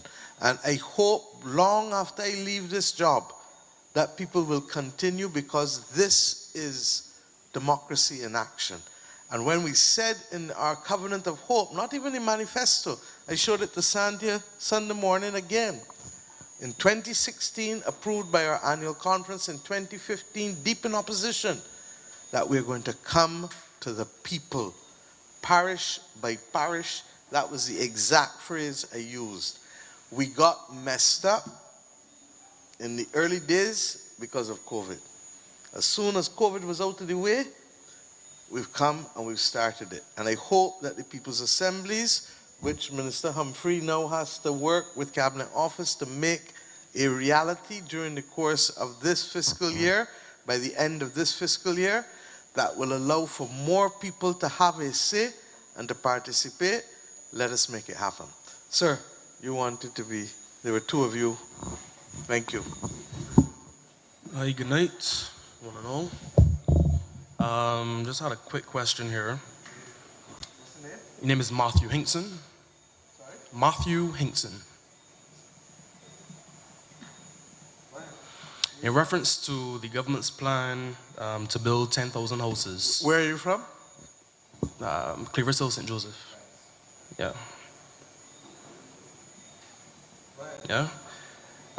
In reference to the government's plan to build 10,000 houses, I just wanted to know what are the plans currently for St. Joseph. So that question could be either be directed to the AG or the minister in charge of housing. I saw the Minister of Housing here. You start with the works and then come to Minister Housing and Mr. Lord. Okay. You're quite right to ask that question, Matthew. The last time we had a housing development, any housing development in St. Joseph would have been 2007, 2008. On that occasion, it was 13 lots at St. Anne's. And I don't know if it's because it is right next to a graveyard, but I think up to now only 2 houses are on that location. But there's a clear need for additional housing of all kinds in St. Joseph. And part of the reason for that need is, of course, the challenge that we have with land slippage. And, well, you might not know this, but there was a time when the last administration prohibited any housing construction at all in the, I think it started in Horse Hill and went down past the Parish Church and in other areas. So what they were effectively doing was preventing people from building on lands that are historically theirs, family lands. And of course this creates a pressure, because then people need to go and find spots in Christchurch and St. Philip, away from the places that they're you know, where the naval string is buried. So I'm able to say to you that the government was able to acquire a total of 13 acres at Ginger Works.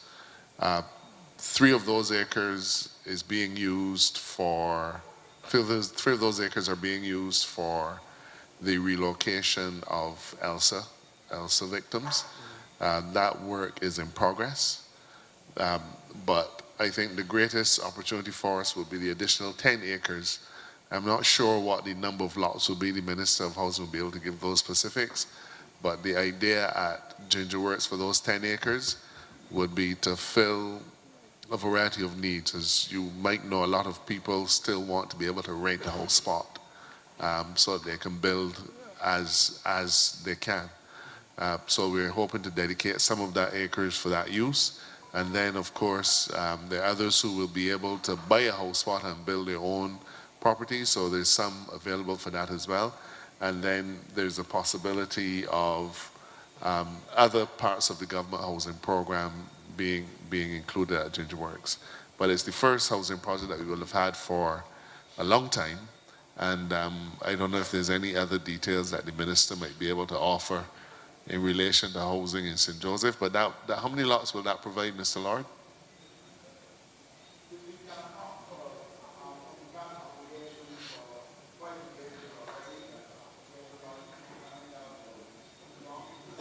How many lots?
facility near where you live in Hillswick?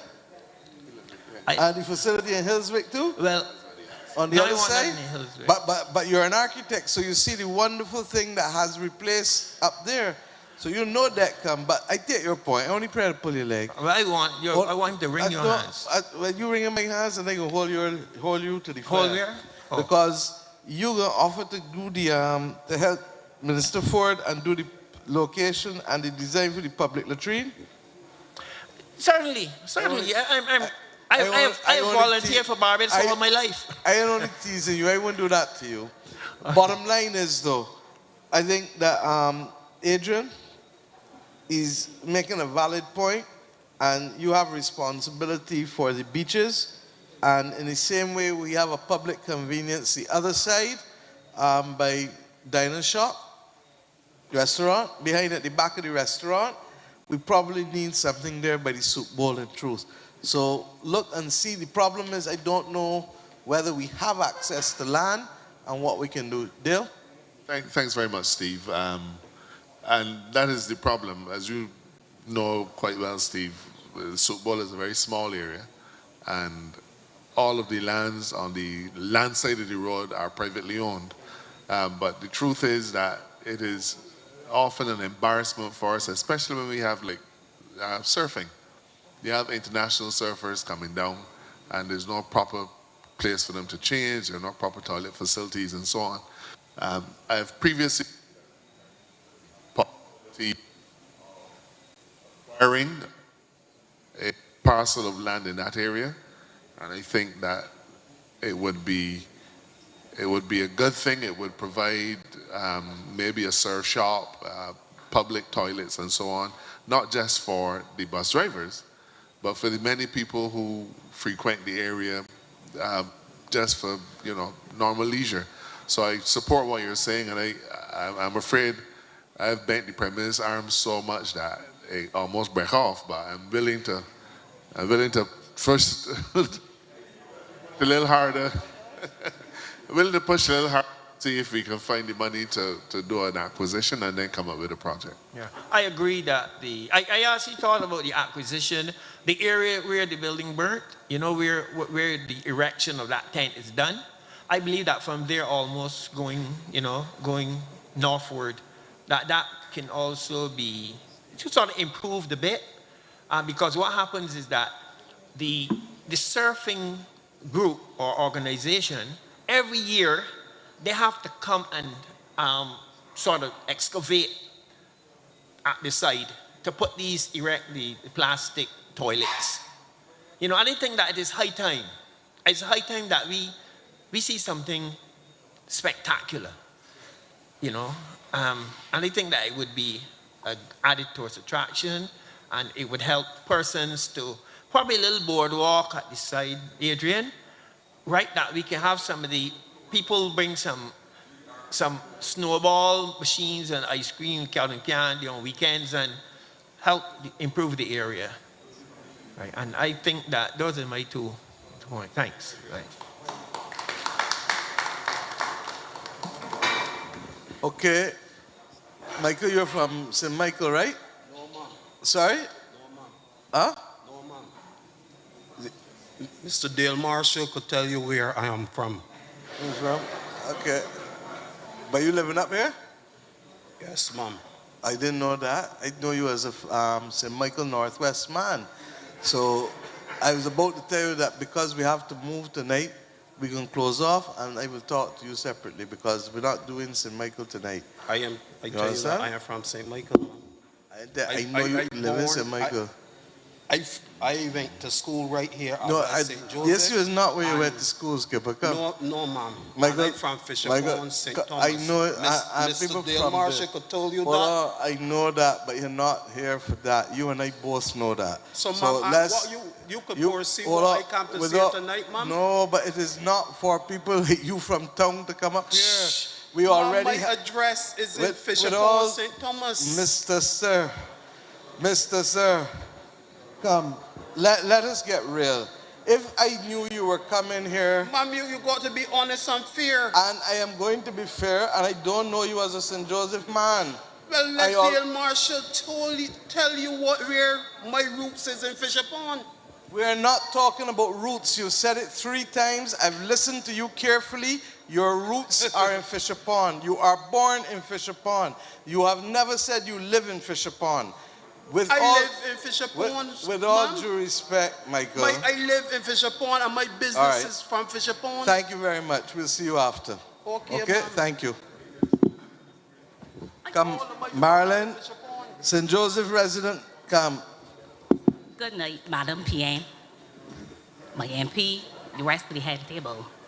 My concern tonight is with the transport board. Oh, my name is Marilyn Cook, and I'm from Branchbury.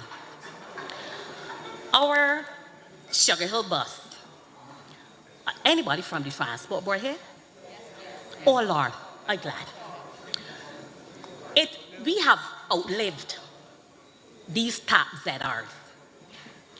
It makes no sense, absolutely none, to send a ZR to Sugar Hill. I have seen many persons being left in the bus terminal.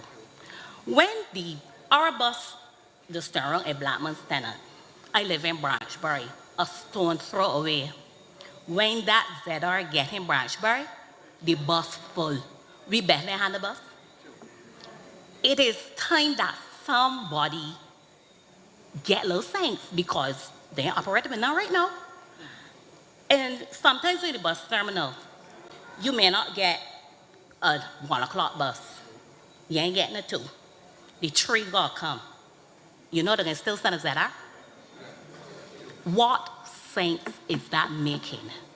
I think the time has come for us to get some big buses on the Sugar Hill route.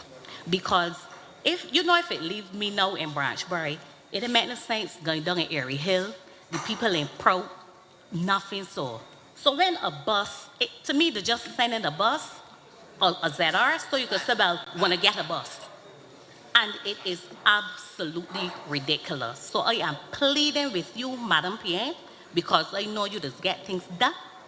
We need some buses for Sugar Hill. There's nothing sweet about this Sugar Hill road. Ms. Holder is here. Ms. Holder, you want to respond? To explain? Oh, and while we at it, Ms. Holder, I don't think that Sugar Hill after the 9 o'clock bus, our next bus is midnight. I think that needs to stop too. Because if you miss the 9 o'clock bus, you should never, ever have to wait until midnight to get a bus to get home. Because Sugar Hill people is people too.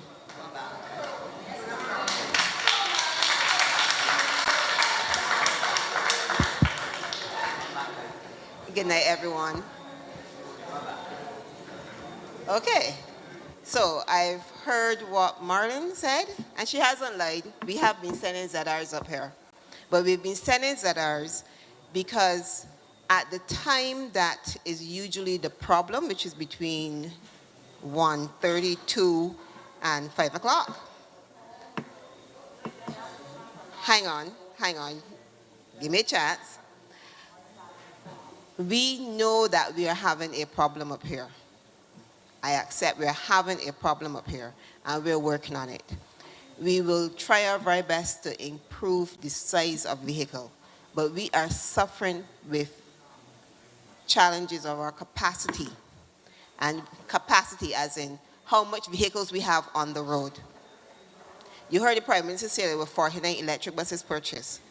But if we did not buy buses since 2006, and we brought in 49 buses, we're still going to have challenges as we continue to build up that capacity.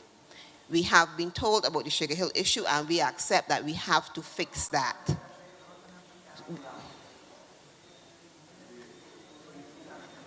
So having said that, I will give you a commitment that we will make sure you'll have a bigger bus on Sugar Hill. They still got this ZR culture in them. Some of them real uncouth. And it's not a nice ride. Well, the ZR behavior, if you have someone who has been exhibiting that behavior and y'all can let us know who those are, we will continue to work with them.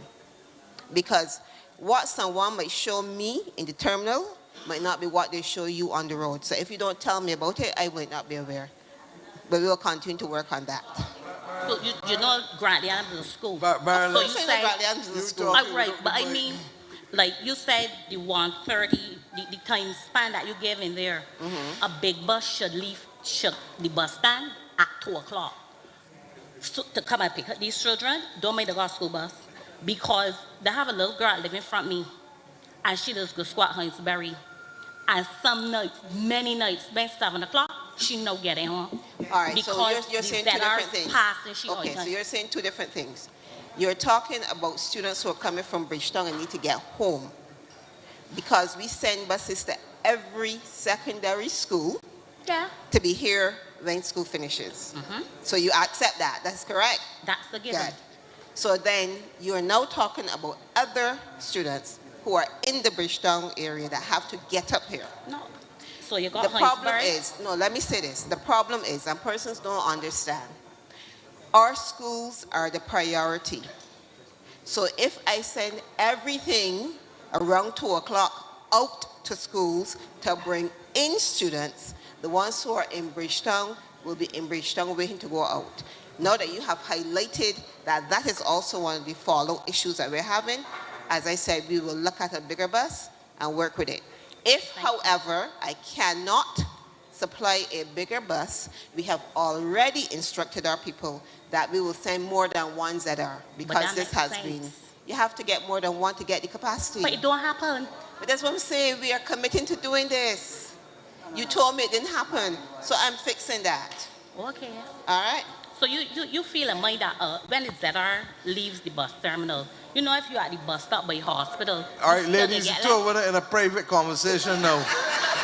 And I know that it's all good, but the camera could probably put it into production, but the rest of us need to know. But I thank you. I hope, Ms. Holder, that you stand to your word, because I am, you know that gravel never get put from your bus terminal by chance. We just gonna pray we be getting there. But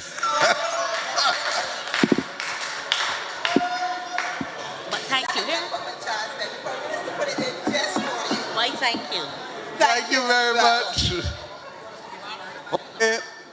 I think we've had a good night. One last person? Okay, one last person. And is Michael still at the bar?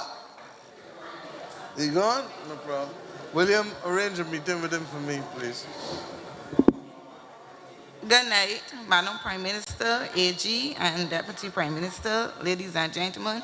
My name is Susan Worrell Adamson, live at Phillips Road, Cleavers Hill, St. Joseph. My question here tonight is roads. And in terms of, okay, let me get a little short something. I work at NTW from 2001, moved in 2019. During the course of 2001 to 2007, I had realized that the roads in St. Joseph's, a lot of small contractors were involved and things were getting done because everybody was getting through, everything was going on. And from 2001 to when? I think 2019. Right, but you said that you noticed that from 2001 to 2007, you had small contractors. They had a lot of small contractors incorporating and getting the works done, and things were basically getting done. I used to work in the council, and I could see the flow of what was going on and what's not, and things were getting done because we had these small contractors that had their boy incorporating, and work was getting done, things was going on. I realized that all of a sudden, St. Joseph had a standstill. I ain't know what's going on. They see Chinese here, and to me, they ain't getting away, because to me, they're going. I ain't know nothing about roads. But traversing, I know what's around about here. So my question is, what are we doing to incorporate the small contractors? No, because they have some new ones, because not calling names, but like Alpha and when you say calling the names, you call them. But yeah, but you would know, not, but. All right, listen, I hear you. Look, let me help you. Let me help you. Only today, the Deputy Prime Minister brought something for concern for us to ensure that we can fill the gap with smaller contractors. So it's like if you were a fly on the wall in cabinet. You understand? We need it. Well, let me finish. Because of where we are, the AG has to do some work. Where you going? The AG has to do some work on amending a clause to allow us to ensure that we can distribute and to give smaller contractors a chance in this country to be able to help carry some of the heavy lifting. Okay? By the same token, we need to make sure that where smaller contractors are working either on roads or houses, that they reach a certain standard too, because we don't want people, especially private people, government can even take a chance when we get hit. But when you got a little old lady or a young lady with 2, 3 children, hire somebody, they need to know that when they hire you to do X, that you can do X and deliver X. And therefore, it takes 2 hands to work together. The government is going to amend, and I can let Santia talk in a minute, because she has brought the paper and made the case for us to be able to allow smaller people to do roads up to a certain 2 kilometers, but she will tell you.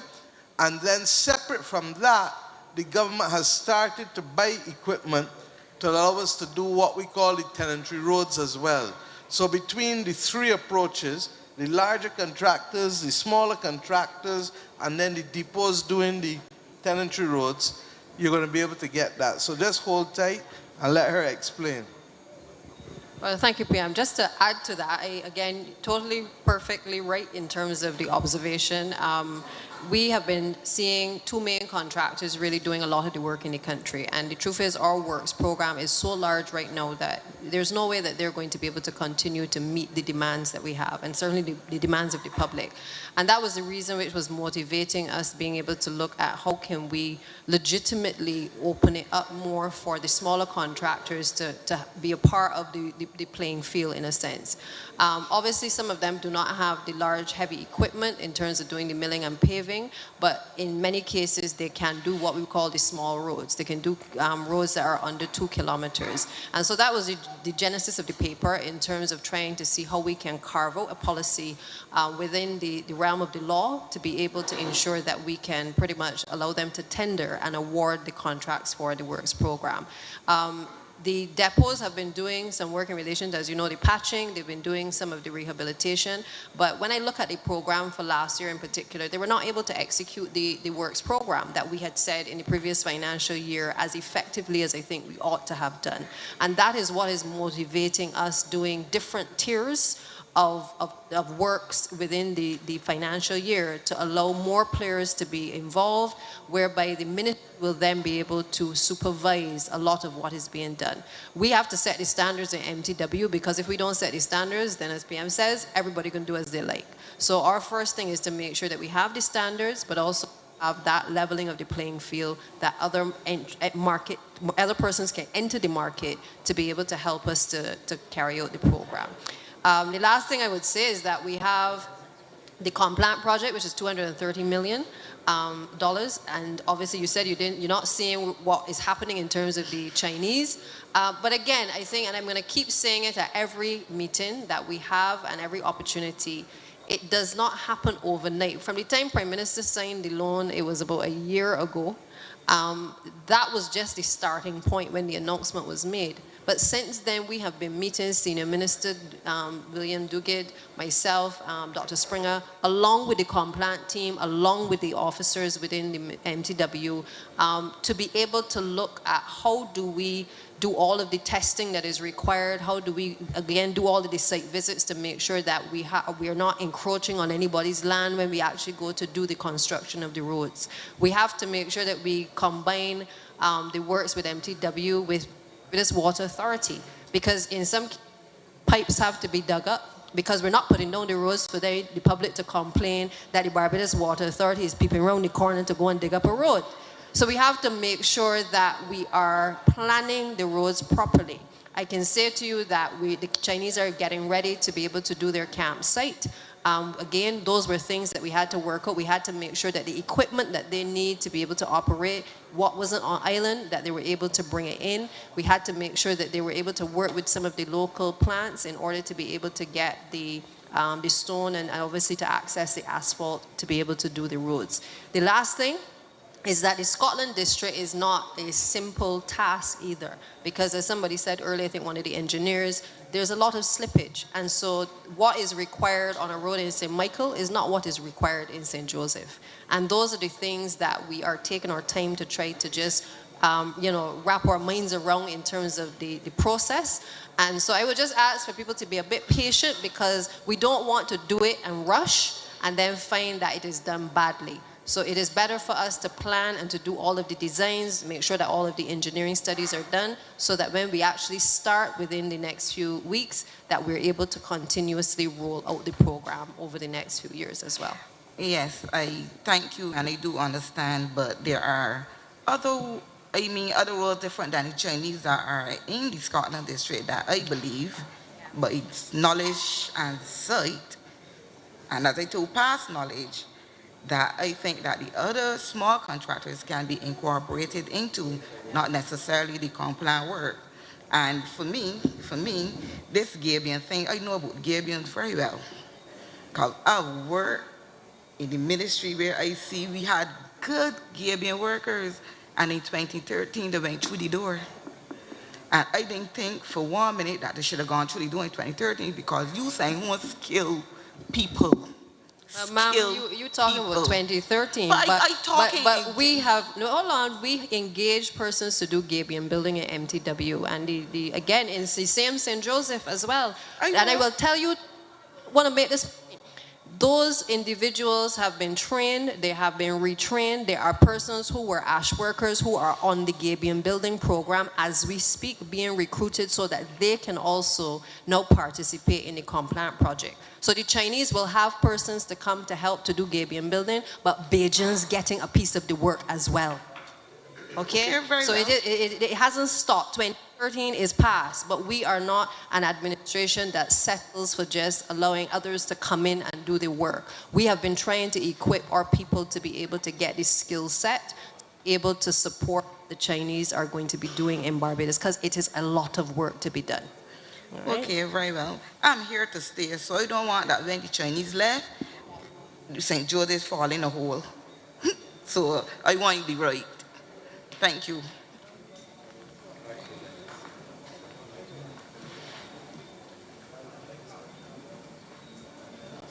I think what the Deputy Prime Minister was telling you was that what we have negotiated for this project is not the same thing that was negotiated by the last government for Sam Lord's Castle. And in this project, the majority of workers on the site, either 70 or 80%, are Bajans, and the 20 or 30% that was agreed are people with technical skills to support the Chinese investment. Whereas at Sam Lord's, the majority of workers who went in, I think it was 60 or 70% there, but it was in favor of the Chinese then, against the Bajans. So the Bajans got the smallest share at Sam Lord's. On this one, it is the other way around.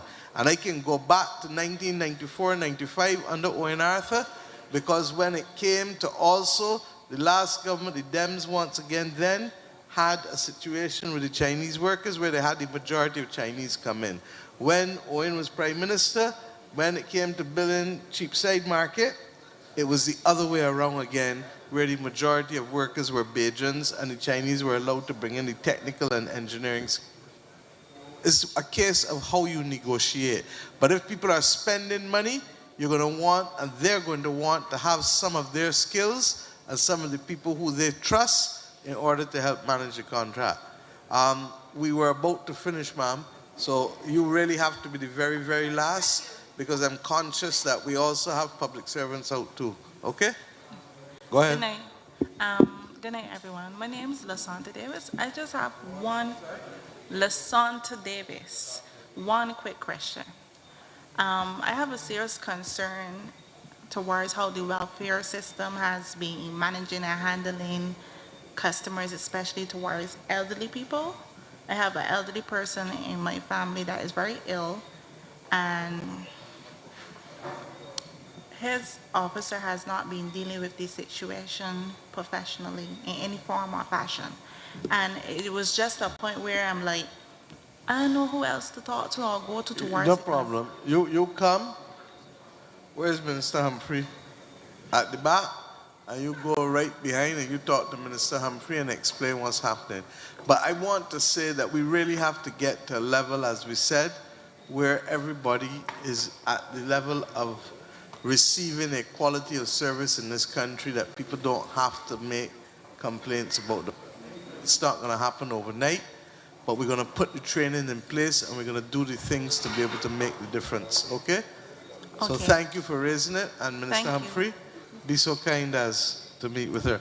I want, before we end, there were some matters raised in here tonight, and as we said, we would get the information and let you know. Minister McConney, would you like to speak on the issue of the question with the NIS and the school monitors? I think it was Nikita who raised it. Come. Thank you, Prime Minister, and good evening, everyone.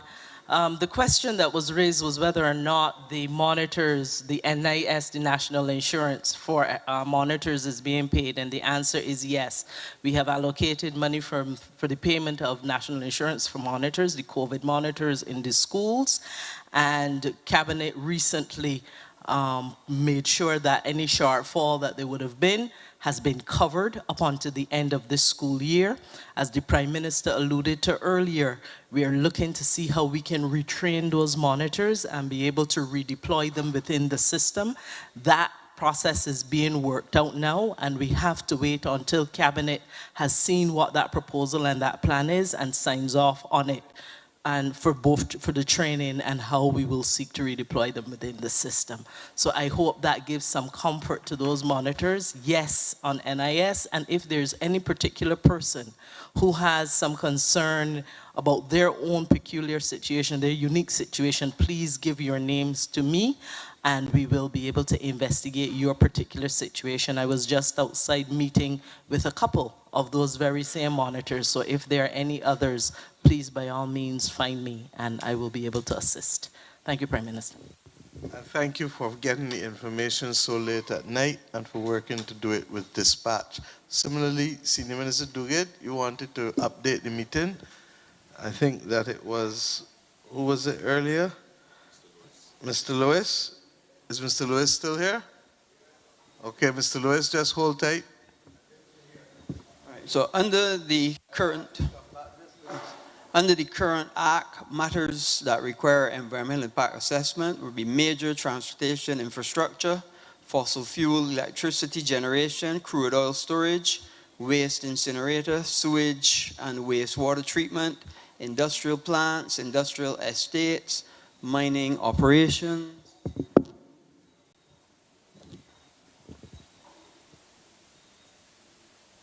hotel or resort complexes with excess of 50 rooms, crematoria, and development in heritage conservation areas. However, that particular application, so under that did not fall under the requirements. And right now, anything that triggers this then goes to the board, and the committee of the board then makes an assessment on the application. However, the particular application at 10B was pre-board. And at that time, the chief planner made an assessment as to whether he thought that the application would require environmental impact assessment. And in his deliberations, it did not. So he did no environmental impact assessment was required, yes. Yeah, and also there wasn't a hotel actually there before, and the development didn't require, under his assessment, didn't require that assessment at that time. I'm told it was what, Edgewater Hotel, Mr. Lewis? That was there before? It was Edgewater Hotel and there was a Tenby. Right, This project now extends into our national forest. So what's happening now is something far different to what Edgewater would have subscribed to before. And in the judgment of the chief town planner, as he was at the time, he didn't require a further thing because you had, what you said, the development there that was already existing. Now, I want the AG to also update us, because I don't think we can leave St. Joseph, and he's going to have the last word, Mr. Lewis. So he's going to update us on the arrangements that have taken place with respect to this matter that obviously has caused great concern. Well, I'm wrapping up. Do you have any last word as the MP? Well, you heard it. You heard it first. The Prime Minister has wrapped up. It isn't. In fact, it's almost considered rude to speak after a Prime Minister. But she has been allowing the members of Parliament the opportunity to do so as we do these various gatherings. Last time we were here, he had the opportunity to speak first.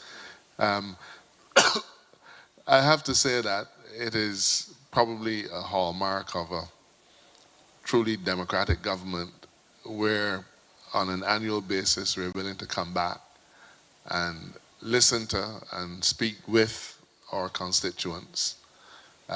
It isn't always that the conversation is going to be, let me say, friendly, and there are going to be harsh criticisms, and we've had a few of those tonight.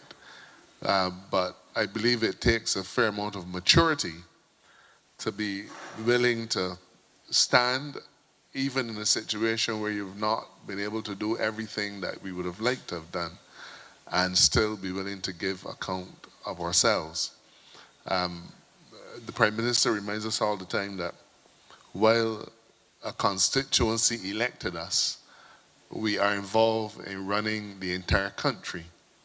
And therefore, while I would certainly like to have had all of our roads done this year and move on to many other projects, I have to accept the reality that all of Barbados is crying out for roads.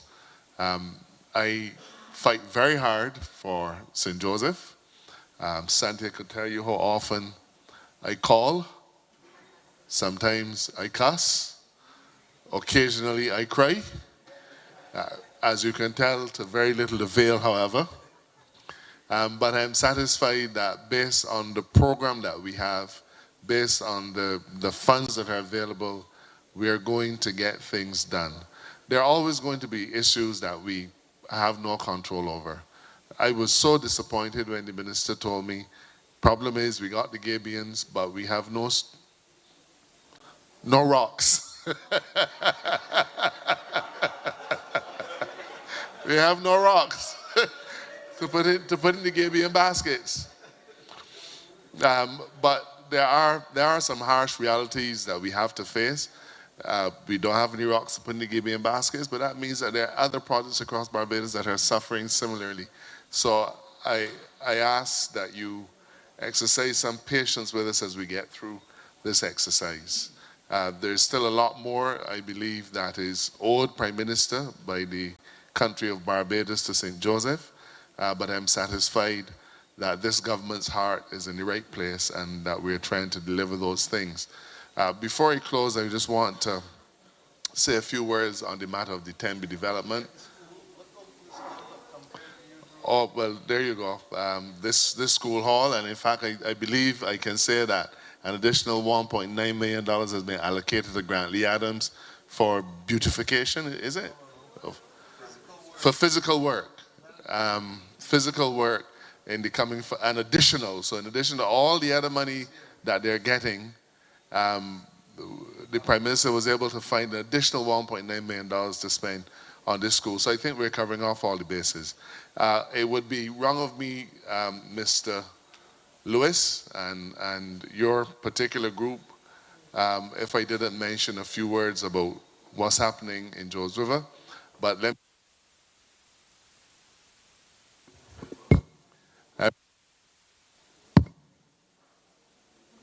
I appreciate the fact that you've not tried to use this forum and politicize the issue.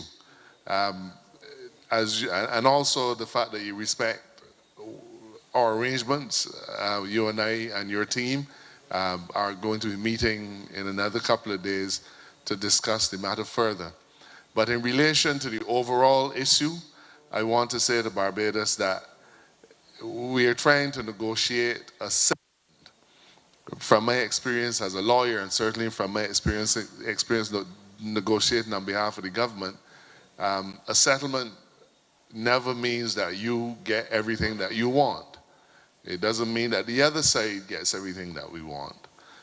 What it will require is for mature heads to sit down, see what we can agree on, see what we don't agree on, and try to find the middle ground so that we eliminate friction and we eliminate waste.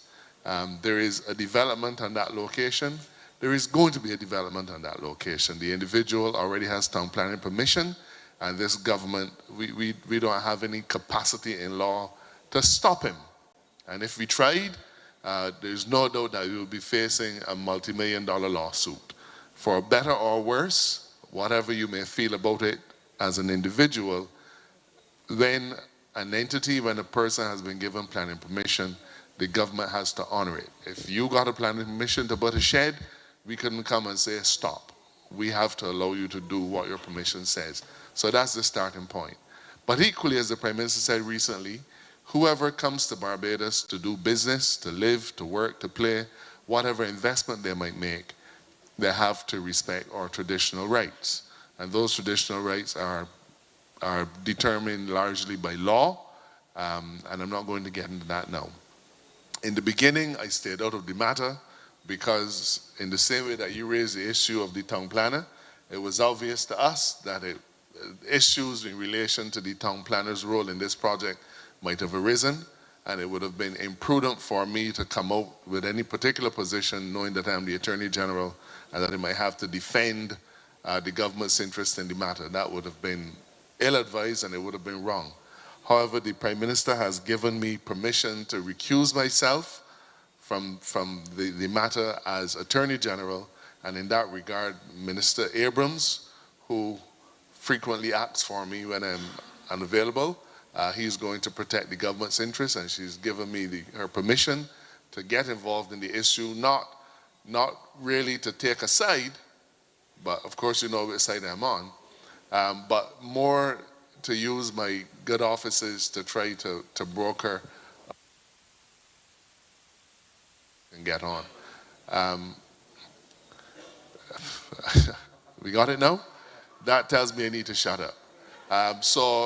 We're making some progress. We still have some ways to go, but I'm meeting with our side over the course of the weekend, and we'll be engaging with the other side, and hopefully we'll bring this 10B issue to resolution without too much more bluster, without too much more argument and so on, and as I said, come to a settlement with a minimum of friction and a minimum of waste. Let me thank you all for coming tonight.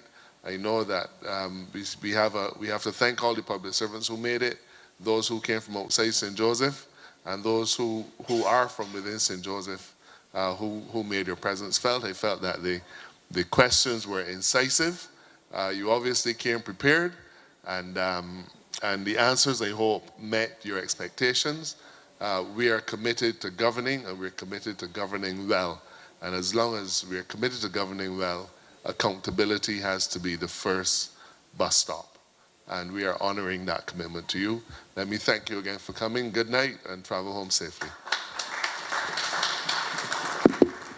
And so as not to disappoint him, I'll have the last say, get home safely.